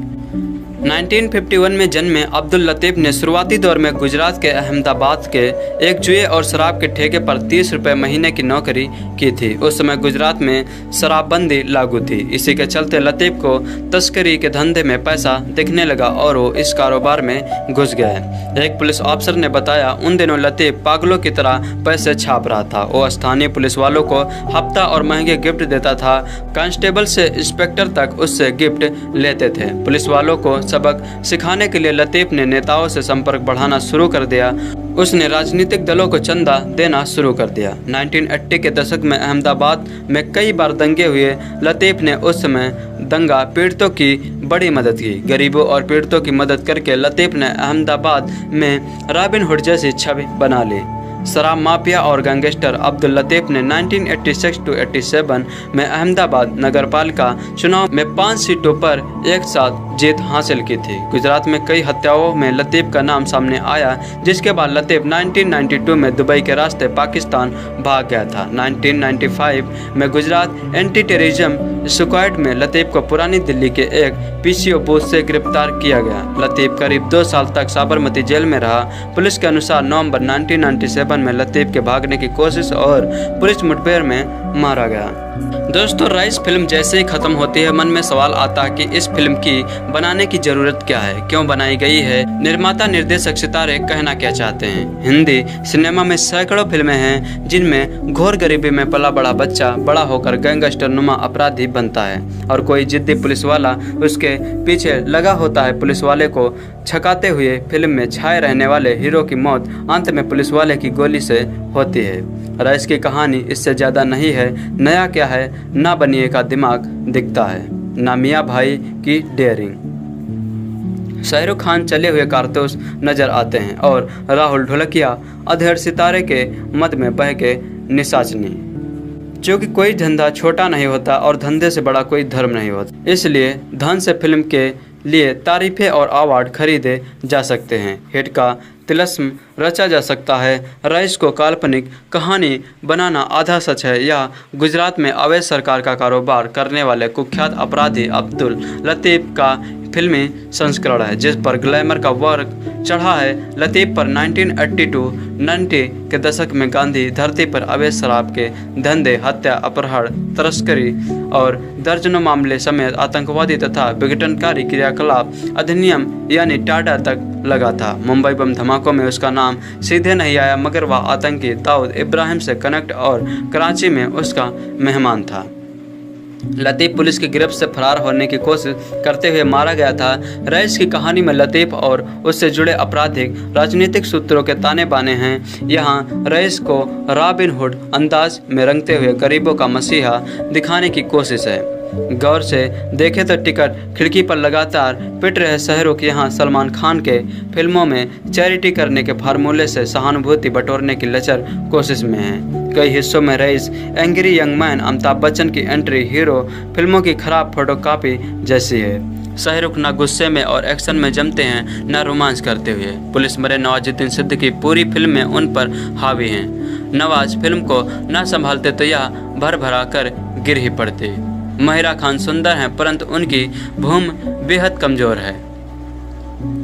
महिरा खान सुंदर है परंतु उनकी भूमिका बेहद कमजोर है। गीत संगीत औसत है। बैकग्राउंड म्यूजिक जरूर 1980 के दशक की यादें ताज़ा करता है। सनी लियोनी का एटम सॉन्ग लैला जिस मोड़ पर आता है, वहाँ रईस की परिस्थितियाँ इतनी तनाव भरी हैं कि यह असर नहीं छोड़ पाता। अगर आप इतने रईस हैं कि ऐसी बासी निरर्थक फिल्म पर नोट उड़ा सकते हैं तो इसे देखें, वरना नई कहानियाँ कह रहे आर्थिक सिनेमा का इंतजार करें। फिल्म रईस एक आदमी जिसका नाम रईस आलम था की जिंदगी पर से प्रेरित होकर बनाई गई है। फिल्म 80 और 90 के दशक के गुजरात पर बनी है। यह रईस के रिश्ते और तेजी से आगे बढ़ने की कहानी है, जिसमें वह खाली हाथ आने के बाद एक साम्राज्य खड़ा कर देता है। उसका ओहदा पूरे राज्य में सबसे अधिक ताकतवर आदमी का हो जाता है। गैंगस्टर से कुछ कम रईस एक मैनेजर की तरह काम करता है। वह लोगों में अपनी बाट बना लेता है और उनका भरोसा भी जीत लेता है। उसकी अपना काम करने का स्टाइल, बेजोड़ इच्छा शक्ति और सोने जैसा दिल की बदौलत वह जनता में बेहद लोकप्रिय हो जाता है। उसके किरदार की कई परतें हैं, उसके कई चेहरे हैं, जिसके कारण लोग उससे डरते हैं, प्यार करते हैं और पूछते हैं। हमेशा वक्त के आगे की सोच रखने वाला रईस अपने रास्ते की रुकावट बनने वाली हर चीज और आदमी को पूरी तरह से साफ कर देता है। उसके साम्राज्य की नींव तब हिलती है जब उसके सामने किसी भी तरह के अपराध को सहन न करने वाला पुलिस अफसर आ जाता है। इस अफसर की जिंदगी का एक ही मकसद है, क्राइम का खात्मा। आगे जो होता है वह रईस और अफसर के बीच की जंग, जो कि फिल्म को आगे बढ़ाती है। दोस्तों, इधर दर्शक शाहरुख खान की फिल्म रईस का बेसब्री से इंतजार कर रहे थे। उधर खबर आ रही थी कि रईस अब मुश्किल में फंस सकती है। इस फिल्म गुजरात के गैंगस्टर रहे अब्दुल लतीफ के जीवन पर आधारित बताई जा रही है। लतीफ के बेटे अहमदाबाद की एक कोर्ट में पिटीशन फाइल की है, जिसमें पिता का नाम खराब करने का आरोप लगाते हुए 101 करोड़ रुपए की मानहानि का दावा भी ठोका था। मुश्ताक ने शाहरुख पर इस फिल्म के जरिए अपने पिता का नाम खराब करने का आरोप लगाया था। साथ ही फिल्म की रिलीज और प्रमोशन मटेरियल के जारी होने पर रोक की मांग की थी। उनका दावा था कि फिल्म के दूसरे हिस्से में लतीफ को गलत तरीके से पेश किया गया है। मुश्ताक का कहना है कि लतीफ को गुजरे हुए कई साल हो चुके हैं। आज उनका परिवार एक अच्छी और इज्जतदार ज़िंदगी जी रहा है। ऐसे में एक बार फिर उन लोगों का नाम जब लतीफ के नाम से जोड़ा जा रहा है, जो उनसे उनकी परेशानियां और बढ़ा रही हैं। मुश्ताक का कहना है कि फिल्म की स्क्रिप्ट लिखे जाते वक्त कुछ लोग उनकी फैमिली से मिलने आए थे। प्रोड्यूसर्स इस बात का प्रचार भी कर रहे हैं कि फिल्म लतीफ की ज़िंदगी पर आधारित है। अगर ये सच है तो इस फिल्म की कहानी का अंदाज़ा लतीफ को जानकर ही लगाया जा सकता है। अहमदाबाद के दरियापुर इलाके में रहने वाले अब्दुल लतीफ ने कालपुर ओवरब्रिज के पास देसी शराब बेचने की शुरुआत कर क्राइम की दुनिया में कदम रखा था। धीरे धीरे उसने अंग्रेजी शराब बेचनी भी शुरू कर दी। इससे अच्छी कमाई कर लेने के बाद लतीफ ने शहर के कोट इलाके में रहने वाले बदमाशों को अपनी गैंग में शामिल कर लिया। लतीफ ने हथियार सप्लाई करने वाले शरीफ खान से हाथ मिलाया और शराब के साथ साथ हथियारों की भी तस्करी करने लगा। कुछ ही सालों में लतीफ गैंगस्टर बन चुका था। लतीफ ने चालाकी से कई छोटी मोटी गैंग में फूट डलवाई और उनके साथियों को अपनी गैंग में मिला लिया। इस तरह अहमदाबाद के बाद उसका दबदबा पूरे गुजरात में फैल गया। लतीफ ने गुजरात में अवैध शराब बेचने का नेटवर्क तो इस कदर खड़ा कर लिया कि कोई भी अवैध शराब बेचने वाला बिना उसकी मर्जी से शराब नहीं बेच सकता था। उसे शराब लतीफ से ही खरीदनी पड़ती थी। शहर के मुस्लिम इलाकों में लतीफ गरीबों के लिए मसीहा माना जाने लगा था, क्योंकि वह बेरोजगार युवकों को अपनी गैंग में शामिल कर लेता था। उसकी वजह से उसे पॉलिटिकल सपोर्ट भी मिलने लगा था। बताया जाता है कि उस वक्त अंडरवर्ल्ड डॉन दाऊद इब्राहिम भी वडोदरा में ड्रग्स का नेटवर्क खड़ा कर चुका था। एक बार दाऊद और लतीफ के बीच गैंगवार छिड़ गई। लतीफ के गुर्गों ने दाऊद को घेर लिया था और दाऊद को वडोदरा से भागना पड़ा। लतीफ गुजरात में 40 से भी ज़्यादा हत्याओं का आरोपी था, जबकि उतने ही किडनैपिंग केस भी उस पर थे। अब्दुल लतीफ को 1995 में दिल्ली से गिरफ्तार किया था। अब्दुल लतीफ को 1995 में दिल्ली से गिरफ्तार किया गया था, जिसके बाद उसे साबरमती जेल अहमदाबाद में रखा गया, पर जेल से भी लतीफ का कारोबार चलता रहा।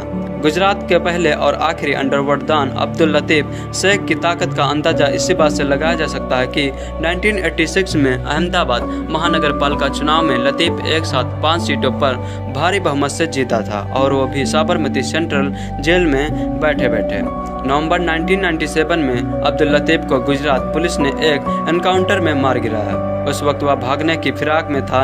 लतीफ को खत्म होने के साथ ही गुजरात में उसका पूरा नेटवर्क भी खत्म हो गया। जब लतीफ की जिंदगी के इन पहलुओं को देखकर क्या कहें?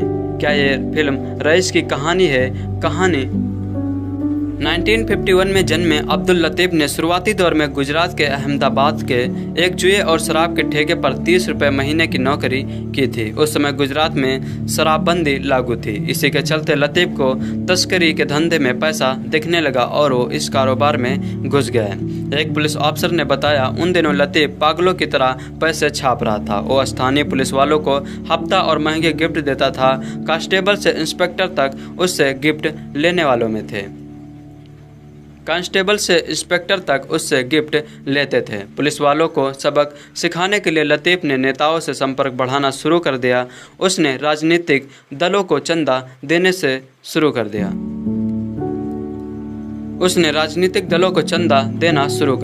1980 के दशक में अहमदाबाद में कई बार दंगे हुए।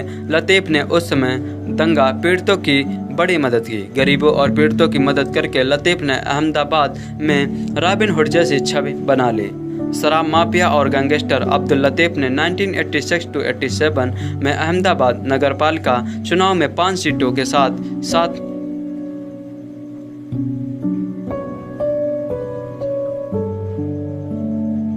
में 5 सीटों पर एक साथ जीत हासिल की थी। गुजरात में कई हत्याओं में लतीफ़ का नाम सामने आया, जिसके बाद लतीफ़ 1992 में दुबई के रास्ते पाकिस्तान भाग गया था। 1995 में गुजरात एंटी टेररिज्म स्क्वाड में लतीफ़ को पुरानी दिल्ली के एक पीसीओ बूथ से गिरफ्तार किया गया। लतीफ़ करीब 2 साल तक साबरमती जेल में रहा।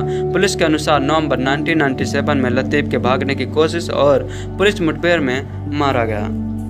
अकॉर्डिंग टू आज तक इस फिल्म में शाहरुख खान के 3 तरह के अंदाज में दिखे थे। सबसे पहले वह एक छोटे शहर के लड़के के तौर पर दिखाई दिए थे। इस समय वह काफ़ी स्ट्रगल करते नजर आए थे। इसी दौरान वह शराब की स्मगलिंग में मदद करने वाले लड़कों के तौर पर दिखाई दिए थे, जो गैर कानूनी तरीके से शराब को रखता और बेचता है। कुछ समय यही काम करने के बाद वो इससे परेशान होकर अपना बिजनेस शुरू करने की परियोजनाएं बनाता है। इसके बाद फिल्म में वह दूसरी तरह के अंदाज में दिखाई दिए थे। इसमें स्मगलिंग और शराब का अपना बिजनेस करते दिखाई दिए थे। वह कई सारे कंपटीशन से भिड़े थे और इस फेज में आपको खूब सारा एक्शन और ड्रामा दिखाई दिया था। इसी में वह रईस नाम के बड़े डॉन बनते दिखेंगे और माहिर लोढ़ा लहसुन सारा कट करना। निर्माता निर्देशक सितारे कहना क्या चाहते हैं। हिंदी सिनेमा में सैकड़ों फिल्में हैं जिनमें घोर गरीबी में पला बड़ा बच्चा बड़ा होकर गैंगस्टर नुमा अपराधी बनता है और कोई जिद्दी पुलिस वाला उसके पीछे लगा होता है। पुलिस वाले को छकाते हुए फिल्म में छाए रहने वाले हीरो की मौत अंत में पुलिस वाले की गोली से होती है। रईस की कहानी इससे ज़्यादा नहीं है। नया क्या है, ना बनिए का दिमाग दिखता है, ना मियाँ भाई की डेयरिंग। शाहरुख खान चले हुए कारतूस नजर आते हैं और राहुल ढोलकिया अधेड़ सितारे के मद में बह के निशाचनी। क्योंकि कोई धंधा छोटा नहीं होता और धंधे से बड़ा कोई धर्म नहीं होता, इसलिए धन से फिल्म के लिए तारीफें और अवार्ड खरीदे जा सकते हैं। हिट का तिलस्म रचा जा सकता है। रईस को काल्पनिक कहानी बनाना आधा सच है। यह गुजरात में अवैध सरकार का कारोबार करने वाले कुख्यात अपराधी अब्दुल लतीफ़ का फिल्मी संस्करण है, जिस पर ग्लैमर का वर्ग चढ़ा है। लतीफ़ पर 1980 के दशक में गांधी धरती पर अवैध शराब के धंधे, हत्या, अपहरण, तस्करी और दर्जनों मामले समेत आतंकवादी तथा विघटनकारी क्रियाकलाप अधिनियम यानी टाडा तक लगा था। मुंबई बम धमाकों में उसका नाम सीधे नहीं आया, मगर वह आतंकी दाऊद इब्राहिम से कनेक्ट और कराची में उसका मेहमान था। लतीफ़ पुलिस की गिरफ्त से फरार होने की कोशिश करते हुए मारा गया था। रईस की कहानी में लतीफ़ और उससे जुड़े आपराधिक राजनीतिक सूत्रों के ताने बाने हैं। यहाँ रईस को रॉबिन हुड अंदाज में रंगते हुए गरीबों का मसीहा दिखाने की कोशिश है। गौर से देखें तो टिकट खिड़की पर लगातार पिट रहे शाहरुख यहाँ सलमान खान के फिल्मों में चैरिटी करने के फार्मूले से सहानुभूति बटोरने की लचर कोशिश में है। कई हिस्सों में रईस, angry young man, Amitabh Bachchan की एंट्री हीरो फिल्मों की खराब फोटोकॉपी जैसी है। शाहरुख न गुस्से में और एक्शन में जमते हैं, न रोमांस करते हुए। पुलिस मरे नवाजुद्दीन सिद्दीकी पूरी फिल्म में उन पर हावी हैं। नवाज फिल्म को न संभालते तो यह भर भरा कर गिर ही पड़ते। महिरा खान सुंदर हैं परंतु उनकी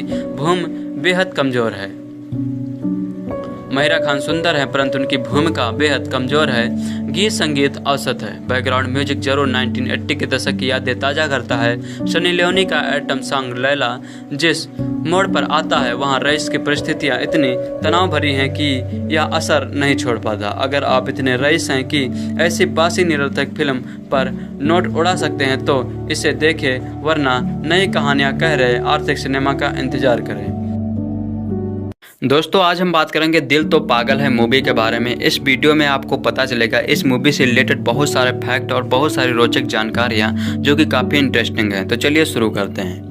दोस्तों, दिल तो पागल है 1997 में बनी भारतीय संगीतमय रोमानी हिंदी फिल्म है। इसका निर्देशन यश चोपड़ा ने किया है। इसमें मुख्य किरदार में शाहरुख खान, माधुरी दीक्षित तथा करिश्मा कपूर हैं। शाहरुख खान और यश चोपड़ा की यह एक साथ तीसरी फिल्म है। इससे पहले वह डर जो कि 1993 में आई थी और दिलवाले दुल्हनिया ले जाएंगे जो कि 1995 में आई थी में एक साथ काम कर चुके थे। जारी होने पर दिल तो पागल है को प्रमुख वाणिज्यिक सफलता मिली थी और यह दुनिया भर में साल की सबसे ज़्यादा कमाई करने वाली भारतीय फिल्म बनी थी। फिल्म ने अपनी कहानी और संगीत के लिए प्रशंसा प्राप्त की थी। इसके अतिरिक्त फिल्म ने 3 राष्ट्रीय फिल्म पुरस्कार और 8 फिल्म फेयर पुरस्कार भी जीते थे। इसको निर्देशित किया था यश चोपड़ा ने और इसके निर्माता थे यश चोपड़ा, आदित्य चोपड़ा, उदय चोपड़ा और पमेल चोपड़ा। इसके लेखक थे आदित्य चोपड़ा और इसमें अभिनेता थे शाहरुख खान, माधुरी दीक्षित, करिश्मा कपूर और अक्षय कुमार। इसमें संगीत दिया था उत्तम सिंह ने और ये 31 अक्टूबर 1997 को रिलीज हुई थी। भारत में हिंदी भाषा में रिलीज हुई थी। तो चलिए बात करते हैं इसकी कहानी की। राहुल यानी शाहरुख खान और निशा यानी करिश्मा कपूर एक नाचने वाले मंडल के सदस्य हैं। वो दोनों अच्छे दोस्त हैं। निशा मन ही मन राहुल से प्यार करती है। एक प्रतियोगिता के लिए अभ्यास करते समय निशा को चोट लग जाती है और वह अस्पताल में भर्ती हो जाती है। राहुल ने माया नामक एक नाटक का निर्देशित करने की अपनी इच्छा की घोषणा की। निशा समेत मंडल के सदस्यों को शीर्षक चरित्र माया के बारे में संदेह है, जो राहुल के अनुसार ऐसी लड़की है जो सच्चे प्यार में विश्वास करती है और अपने सपने के राजकुमार के लिए इंतजार कर रही है। इस बीच पूजा यानी माधुरी दीक्षित दिखाई जाती है, जो बहुत अच्छी नर्तक और शास्त्रीय नृत्य में प्रशिक्षित हैं। एक छोटी उम्र में अनाथ होने के कारण उसे अपने माता पिता के करीबी दोस्तों द्वारा पाला गया है। पूजा और राहुल एक दूसरे से कई बार टकराते हैं। नाटक के रिहर्सल के दौरान निशा का पैर घायल हो जाता है और डॉक्टर ने कहा कि वह कुछ महीनों तक नृत्य नहीं कर सकती। नाटक के मुख्य भूमिका निभाने के लिए राहुल को एक नई महिला की जरूरत है। वह एक दिन पूजा को नृत्य करते देखता है और मानता है कि वह भूमिका के लिए बिल्कुल सही है। वह उसे अपने रिहर्सल में आने के लिए विनती करता है और वह मान जाती है। राहुल और पूजा करीबी दोस्त बन जाते हैं। अपने पालक परिवार द्वारा दबाव डालने पर पूजा जल्द ही अपने अभिभावक के बेटे अजय यानी अक्षय कुमार द्वारा जर्मनी में ले जाई जाती है। वह उसे बचपन का सबसे अच्छा दोस्त है जो लंदन में महीनों से रह रहा है। जैसे ही अजय इंग्लैंड जाने वाला होता है, वह पूजा से प्यार का इजहार करता है। इस दुविधा में वह उसे स्वीकार करती है। निशा जल्द ही अस्पताल से लौट आती है और परेशान है कि उसे नाटक के पात्र से निकाल दिया गया है। यह पता लगने पर कि राहुल पूजा से प्यार करता है, वह बहुत ईर्ष्यापूर्ण हो जाते हैं। यह जानकर कि राहुल उसके प्यार को नहीं समझता, वह लंदन जाने का फैसला करती है। पूरे अभ्यास में राहुल और पूजा खुद को एक दूसरे के प्यार में पाते हैं। अगले दिन दोनों पूजा के पुराने नृत्य शिक्षक से मिलने जाते हैं, जिसे पूजा ताई यानी अरोड़ा ईरानी के रूप में संबोधित करती है। वह जान जाते हैं कि दोनों प्यार में स्पष्ट रूप से हैं। नृत्य मंडल के 2 सदस्यों की शादी में राहुल और पूजा एक अंतरंग क्षण साझा करते हैं, लेकिन सुनिश्चित नहीं कर पाते कि अपने प्यार को पूरी तरह व्यक्त कैसे किया जाए। नाटक के होने से कुछ दिन पहले अजय पूजा को आश्चर्यचकित करने के लिए रिहर्सल हॉल में पहुंचा। हर किसी को यह बताते हुए कि यह उसका मंगेतर है। राहुल का दिल टूट जाता है, लेकिन वह इसे छिपाने की कोशिश करता है। निशा जो लौट आई है, उसका ध्यान राहुल के दिल टूटने पर जाता है और बताती है कि जब वह उससे बदले में प्यार नहीं करता था तो वह भी तबाह हो गई थी। हमेशा की तरह खुशहाल अंत देने की अपनी समान शैली के विपरीत राहुल अपने दिल की अवस्था को प्रतिबिंबित करने के लिए नाटक के अंत को संपादित करता है। नाटक की रात को जैसे ही राहुल और पूजा के पात्र मंच पर अलग हो जाते हैं, अजय एक रिकॉर्ड टेप बजाता है, जिससे उसके इजहार से पहले पूजा बताती है कि वह राहुल के बारे में कैसा महसूस करती थी।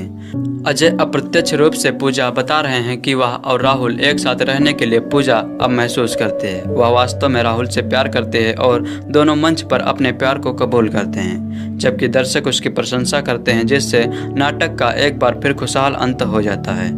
इसके अलावा बैक स्टेज में अजय निशा से पूछता है कि क्या वह पहले से ही विवाहित है या नहीं, उसे उसमें रुचि है ऐसा दर्शाना।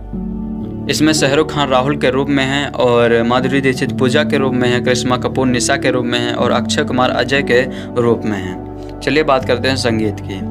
दिल तो पागल है में कुल 9 गीत हैं। एक वाद्य रचना मिलाकर 10 गीत एल्बम में हैं। संगीतकार उत्तम सिंह उस वक्त तक कई वर्षों से सक्रिय थे, लेकिन सफलता उन्हें इस फिल्म से मिली थी। उन्होंने लगभग 100 धुनें तैयार की थी, जिसमें 9 धुनों को चुना गया। बोल आनंद बख्शी के द्वारा लिखे गए जारी होने पर गीत बहुत लोकप्रिय हुए और यह एल्बम साल 1997 की सर्वाधिक बिकने वाली रही थी। फिल्म की सफलता के लिए इसके संगीत को प्रचुर श्रेय दिया जाता है। उत्तम सिंह की धुनें और आनंद बख्शी के साधारण भाषा में रचे गए बोल का युवाओं से जुड़ना इसकी सफलता के मुख्य कारण रहे। सभी गीत आनंद बख्शी द्वारा रचित और सारा संगीत उत्तम सिंह द्वारा रचित है। इसमें पहला सॉन्ग था दिल तो पागल है दिल तो दीवाना है, जिसको लता मंगेशकर और उदित नारायण ने गाया था। दूसरा सॉन्ग था भोली सी सूरत आंखों में मस्ती, जो कि काफ़ी हिट हुआ था। पहला वाला सॉन्ग भी हिट हुआ था, जिसको गाया था उदित नारायण और लता मंगेशकर ने। तीसरा गाना था अरे हाय रे क्या हुआ, जिसके गायक थे उदित नारायण और लता मंगेशकर। चौथा सॉन्ग था प्यार कर ओ हो प्यार कर, जिसके गायक थे लता मंगेशकर और उदित नारायण। फिर पांचवा सॉन्ग था कब तक चुप बैठे, जिसके गायक थे उदित नारायण और लता मंगेशकर। छठा सॉन्ग था ले गई, जिसके गायक थे आशा भोसले। सातवां सॉन्ग था एक दूजे के वास्ते, जिसके गायक थे लता मंगेशकर और हरिहरन। आठवां सॉन्ग था चक तुम जो कोई लड़की है, जिसके गायक थे लता मंगेशकर और उदित नारायण। नवा सॉन्ग था अरे रे क्या हुआ, जिसके गायक थे उदित नारायण लता मंगेशकर। 10वां सॉन्ग था द डांस ऑफ एनची, जो कि वाद्य में था। दिल तो पागल है को बहुत अधिक सफलता मिली थी। इसके कारण यह भारतीय फिल्मों में उस वर्ष का सबसे अधिक कमाई करने वाली फिल्म बन गई थी। इसने भारत में कुल 61.82 करोड़ रुपए का कारोबार किया, वही देश के बाहर 12.04 करोड़ रुपए का लाभ लेने में सफल भी सफल हुई। इस फिल्म को बनाने में मात्र 9 करोड़ रुपए लगे थे। उसके हिसाब से कमाई बहुत अधिक हुई थी। इसने पूरी दुनिया में पहले हफ्ते के अंत में 4.71 करोड़ का कारोबार किया था, वही पहले सप्ताह में इससे 8.97 करोड़ का कारोबार किया था। बात करते हैं इसके नामांकन और पुरस्कार की। इसने 1998 में फिल्म फेयर सर्वश्रेष्ठ अभिनेता पुरस्कार शाहरुख खान को दिया गया था। 1998 में फिल्म फेयर सर्वश्रेष्ठ फिल्म पुरस्कार यश चोपड़ा को दिया गया था। 1998 में फिल्म फेयर सर्वश्रेष्ठ अभिनेत्री का पुरस्कार माधुरी दीक्षित को दिया गया था। 1998 में फिल्म फेयर सर्वश्रेष्ठ सहायक अभिनेत्री पुरस्कार के रूप में करिश्मा कपूर को दिया गया था। 1998 में फिल्म फेयर सर्वश्रेष्ठ संगीत पुरस्कार के रूप में उत्तम सिंह को दिया गया था। 1998 में फिल्म फेयर सर्वश्रेष्ठ संवाद लेखन पुरस्कार के रूप में आदित्य चोपड़ा को दिया गया था। 1998 में राष्ट्रीय फिल्म पुरस्कार सर्वश्रेष्ठ सहायक अभिनेत्री के रूप में करिश्मा कपूर को दिया गया था। 1998 में राष्ट्रीय फिल्म पुरस्कार सर्वश्रेष्ठ नृत्य संयोजन के रूप में सीएम कर डावर को दिया गया था। दोस्तों, दिल तो पागल है 1997 में बनी भारतीय संगीत में रोमानी हिंदी फिल्म है। इसका निर्देशन यश चोपड़ा ने किया है। इसमें मुख्य किरदार में शाहरुख खान, माधुरी दीक्षित तथा करिश्मा कपूर हैं। शाहरुख खान और यश चोपड़ा की यह एक साथ तीसरी फिल्म है। इससे पहले वह डर, जो कि 1993 में आई थी, और दिलवाले दुल्हनिया ले जाएंगे, जो कि 1995 में आई थी, में एक साथ काम कर चुके थे। जारी होने पर दिल तो पागल है को प्रमुख वाणिज्यिक सफलता मिली थी और यह दुनिया भर में साल की सबसे ज्यादा कमाई करने वाली भारतीय फिल्म बनी थी। शाहरुख खान, माधुरी दीक्षित, करिश्मा कपूर और अक्षय कुमार की सुपरहिट फिल्म दिल तो पागल है को रिलीज हुए 30 साल बीत चुके हैं। इस फिल्म के गाने आज भी लोगों के फेवरेट ट्रैक में शुमार हैं। वही फिल्म की रिलीज एनिवर्सरी पर इसकी एक्ट्रेस माधुरी दीक्षित और करिश्मा कपूर काफ़ी इमोशनल नजर आ रही हैं। इस खास मौके पर माधुरी और करिश्मा ने मेमोरी लेन से कुछ थ्रोबैक पलों को शेयर किया है। माधुरी ने शाहरुख, करिश्मा और अक्षय के साथ कुछ तस्वीरें पोस्ट की, जिन्हें दिल तो पागल है की शूटिंग के दौरान क्लिक किया गया था। इन्होंने ये तस्वीरें शेयर करते हुए कैप्शन दिया, #दिल तो पागल है। मेरे दिल के बहुत करीब है ये फिल्म में मेरे इस किरदार ने डांस और दोस्ती के लिए मेरा जुनून दिखाया है। मुझे याद है कि हम शूटिंग कर रहे थे तो यश जी हर एक शॉट को व्यक्तिगत रूप से समझते थे। यह एक अद्भुत सीखने का अनुभव था। जब करिश्मा ने चक धूम धूम गाने का एक टीजर पोस्ट किया, जिसमें उन्होंने अपने दिल की बात लिखी है। आपको बता दें कि बीते दिन शनिवार 31 अक्टूबर 2020 को यश चोपड़ा की आउट एंड रोमांटिक फिल्म दिल तो पागल है ने रिलीज होने के 23 साल पूरे किए हैं। फिल्म में शाहरुख खान, माधुरी दीक्षित, नैने और करिश्मा कपूर मुख्य भूमिकाओं में थे। इस फिल्म में अक्षय कुमार ने एक मेहमान कलाकार की भूमिका निभाई थी, लेकिन काफी अहम भूमिका निभाई थी। दिल तो पागल है के लिए करिश्मा को सर्वश्रेष्ठ सहायक अभिनेत्री का राष्ट्रीय फिल्म पुरस्कार दिया गया था, जबकि श्यामक डावर को सर्वश्रेष्ठ कोरियोग्राफर का पुरस्कार दिया गया था। दिल तो पागल है के लिए संगीत उत्तम सिंह ने दिया था।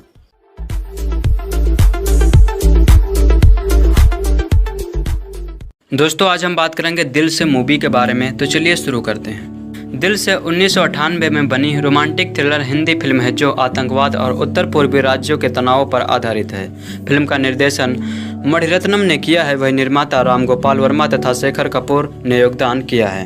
यह रिलीज हुई थी 21 अगस्त 1998 को भारत में हिंदी भाषा में और असमी और तमिल भाषा में रिलीज हुई थी। इसे तमिल में उतरे तथा तेलुगु में प्रेमत्तु नाम से रिलीज किया गया था। इसके मुख्य किरदार शाहरुख खान, मनीषा कोइराला तथा नवोदित अभिनेत्री प्रीति जिंटा थे। फिल्म की पटकथा मणिरत्न ने तिग्मांशु धूलिया के साथ लिखी तथा इस फिल्म में संगीत ए.आर. रहमान ने दिया था तथा गीत को गुलजार ने कलमबंद किया था। यह रोचक संयोग है कि मणिरत्न की पिछली आतंकवाद विषय पर बनी रोजा और बॉम्बे के बाद यह तीसरी उनकी प्रस्तुति थी। फिल्म को 2 राष्ट्रीय फिल्म पुरस्कार तथा 6 फिल्म फेयर पुरस्कार से नवाजा गया था। संगीतकार ए.आर. रहमान को इसके लिए उस साल का फिल्म फेयर पुरस्कार भी दिया गया था। चलिए बात करते हैं इसकी कहानी की। अमरकांत वर्मा यानी Shahrukh Khan all India radio के लिए कार्यक्रम कार्यकारी है जो नई दिल्ली आसमा में उत्सवों को कवर करने के लिए भेजा जाता है। अपने रास्ते में एक बरसात की रात के दौरान अमर बाराक घाटी एक्सप्रेस को पकड़ने के लिए हाफलोंग स्टेशन ट्रेन पर रुकता है। हाफलोंग ट्रेन स्टेशन पर रुकता है। जब वह इंतजार करता है तो वह धूम्रपान करने की कोशिश करता है और एक रहस्यमय व्यक्ति से मैच या लाइटर के लिए पूछता है। अचानक हवा का एक तेज झोंका उस व्यक्ति यानी मनीषा कोइराला को एक महिला होने का खुलासा करते हुए साल से उड़ा देता है। अमर उसे बहुत आकर्षक लगता है और बातचीत करने की कोशिश करता है, लेकिन वह उसे थोड़ा अनदेखा करता है और फिर उससे एक कप चाय मांगता है। जब वह चाय लेकर लौटता है तो वह देखता है कि वह अगली ट्रेन में 3 पुरुष यात्रियों के साथ सवार है और दूर तक सवारी करता है। बाद में अमर ने उसी महिला को सिलचर में स्पॉट किया। वह उससे बात करने का प्रयास करता है, लेकिन वह कहती है कि वह उससे पहले याद नहीं कर सकती।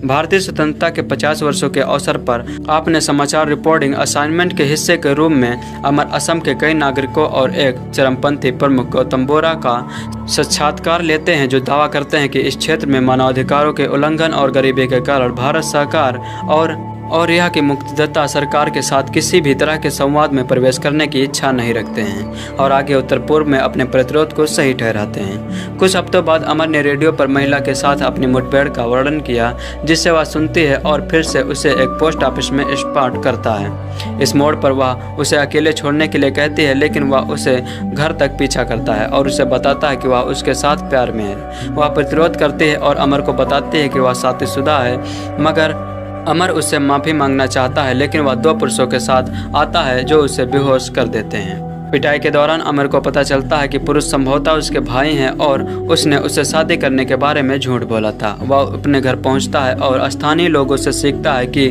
उसने जगह छोड़ दी है। उसके बाद अमर डाकघर जाता है। वहां उसने शुरुआत में देखा और पीसीओ मालिक को उसका संपर्क ब्यूरो देने के लिए रिश्वत दी और उसे पता चला कि वह लद्दाख को फोन कर रहा है। इसके बाद अमर लेह की यात्रा करता है और सिंध दर्शन महोत्सव की रिकॉर्डिंग करते समय एक आत्मघाती हमलावर को सेना द्वारा मार दिया जाता है और अमर महिला को फिर से गोली मार देता है। जैसा कि महिला और अमर बोर्ड एक बस में हैं, सैन्य अधिकारियों ने प्रत्येक यात्री से सवाल किया कि बस को छोड़ने की अनुमति है या नहीं, जबकि अमर ने अधिकारियों को बताया कि वह त्योहार पर वहाँ रिपोर्टिंग कर रहा है।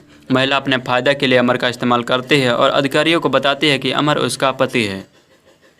कुछ यात्रा के बाद बस छूट जाती है और यात्रियों को पास के गांव तक पैदल जाना पड़ता है। एन मार्ग अमर ने महिला को अपना नाम प्रकट करने के लिए मजबूर किया, मेघना। दोनों एक साथ यात्रा करते हैं और पुनरावृत्त करते हैं। सुबह में अमर मेघना को खोजने के लिए उठा। बाद में यह पता चलता है कि मेघना एक रिबेलियनिस्ट समूह का हिस्सा है जिसने आगामी गणतंत्र दिवस समारोह में नई दिल्ली में कई आत्मघाती हमलों की योजना बनाई है। अमर दिल्ली में अपने घर लौटता है, जहां उसके परिवार ने केरल की प्रीति नायर यानी प्रीति जिंटा को उसके लिए एक संभावित दुल्हन के रूप में पाया है। अमर प्रीति से शादी करने के लिए सहमत हो जाता है, क्योंकि उसे कोई उम्मीद नहीं है कि वह कभी मेघना से दोबारा मिल पाएगा। प्रीति के साथ अपनी डेट पर अमर ने मेघना को सहयोगियों से एक किम को स्पॉट किया, जिसने उसे पहले गायब कर दिया था, मगर उसका पीछा कनॉट प्लेस तक किया, जहां स्थानीय पुलिस द्वारा रोके जाने के बाद वह व्यक्ति खुद को साइनाइड की गोली से मारता है। स्थिति की उग्रवादी प्रकृति के कारण पुलिस घटना को सीबीआई को सौंप देती है। अमर के लिए बहुत आश्चर्य की बात है, मेघना दिल्ली में दिखाई देती है और अमर से आलिया के रेडियो ऑफिस में ऑफिस असिस्टेंट की नौकरी पाने में मदद करने के लिए कहती है। बाद में यह पता चलता है कि मेघना वास्तव में अपने आतंकवादी समूह के साथ दिल्ली पहुंचती है और सीबीआई जांच अभियान से बचने के लिए अमर के आवास में रहती है। कनॉट प्लेस की घटना के प्रत्यक्षदर्शी के दावों के आधार पर अमर अब सीबीआई पीयूष मिश्रा का एक प्रमुख संदिग्ध है। इस मोड़ पर अमर मेघना का पीछा करता है और उसके इरादों पर सवाल करता है और वह अमर को बताती है कि उसका नाम वास्तव में मोइना है और एक बच्चे के रूप में वह सेना की बलात्कार पीड़ित थी और भारतीय सेना और उसके आत्मघाती हमले मध्यम से मुक्ति चाहती है। गणतंत्र दिवस के दौरान भारत के राष्ट्रपति अब सीबीआई ने परेड में भाग लेने वाले सभी सेना के काफिलों और टैंकरों की सुरक्षा जांच करने की अनुमति देने के लिए भारत के आर्मी जनरल को आश्वस्त किया। अमर फिर से मोइना के सहयोगी यानी आदित्य श्रीवास्तव और आतंकवादियों द्वारा हमला किया जाता है और जैसा कि अमर लड़ता है, आतंकवादियों को उनके मोबाइल पर मोइना से एक कॉल प्राप्त होती है। अमर मोबाइल पकड़ लेता है और मोइना से विनती करता है कि वह यह सब रोके और उससे शादी करे। मोइना ने खुलासा किया कि बहुत देर हो चुकी है और अनुमान है कि अमर को मार दिया जा रहा है। लेकिन अमर घर लौटता है केवल प्रीति से यह पता लगाने के लिए कि अमर की मां भी पूछताछ की जा रही है और मोइन का स्थान सुंदर नगर में है। सीबीआई भी यह गलतफहमी है कि अमर आतंकवादी समूह का हिस्सा है और उसे गिरफ्तार कर रहा है। अमर ने सीबीआई से दावा किया कि वह आतंकवादियों के साथ कहोट में नहीं है, बल्कि मोइना से प्यार करता है और उसे चरमपंथी नेताओं में से एक का सशक्त कर लिया है और उन्हें हमले को रोकने से रोकना चाहता है।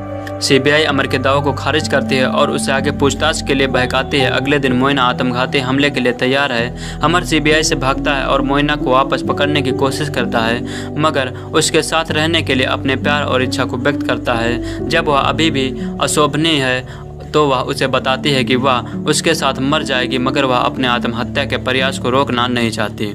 वह उसे गले लगाता है और उसके साथ रहने के लिए उसके साथ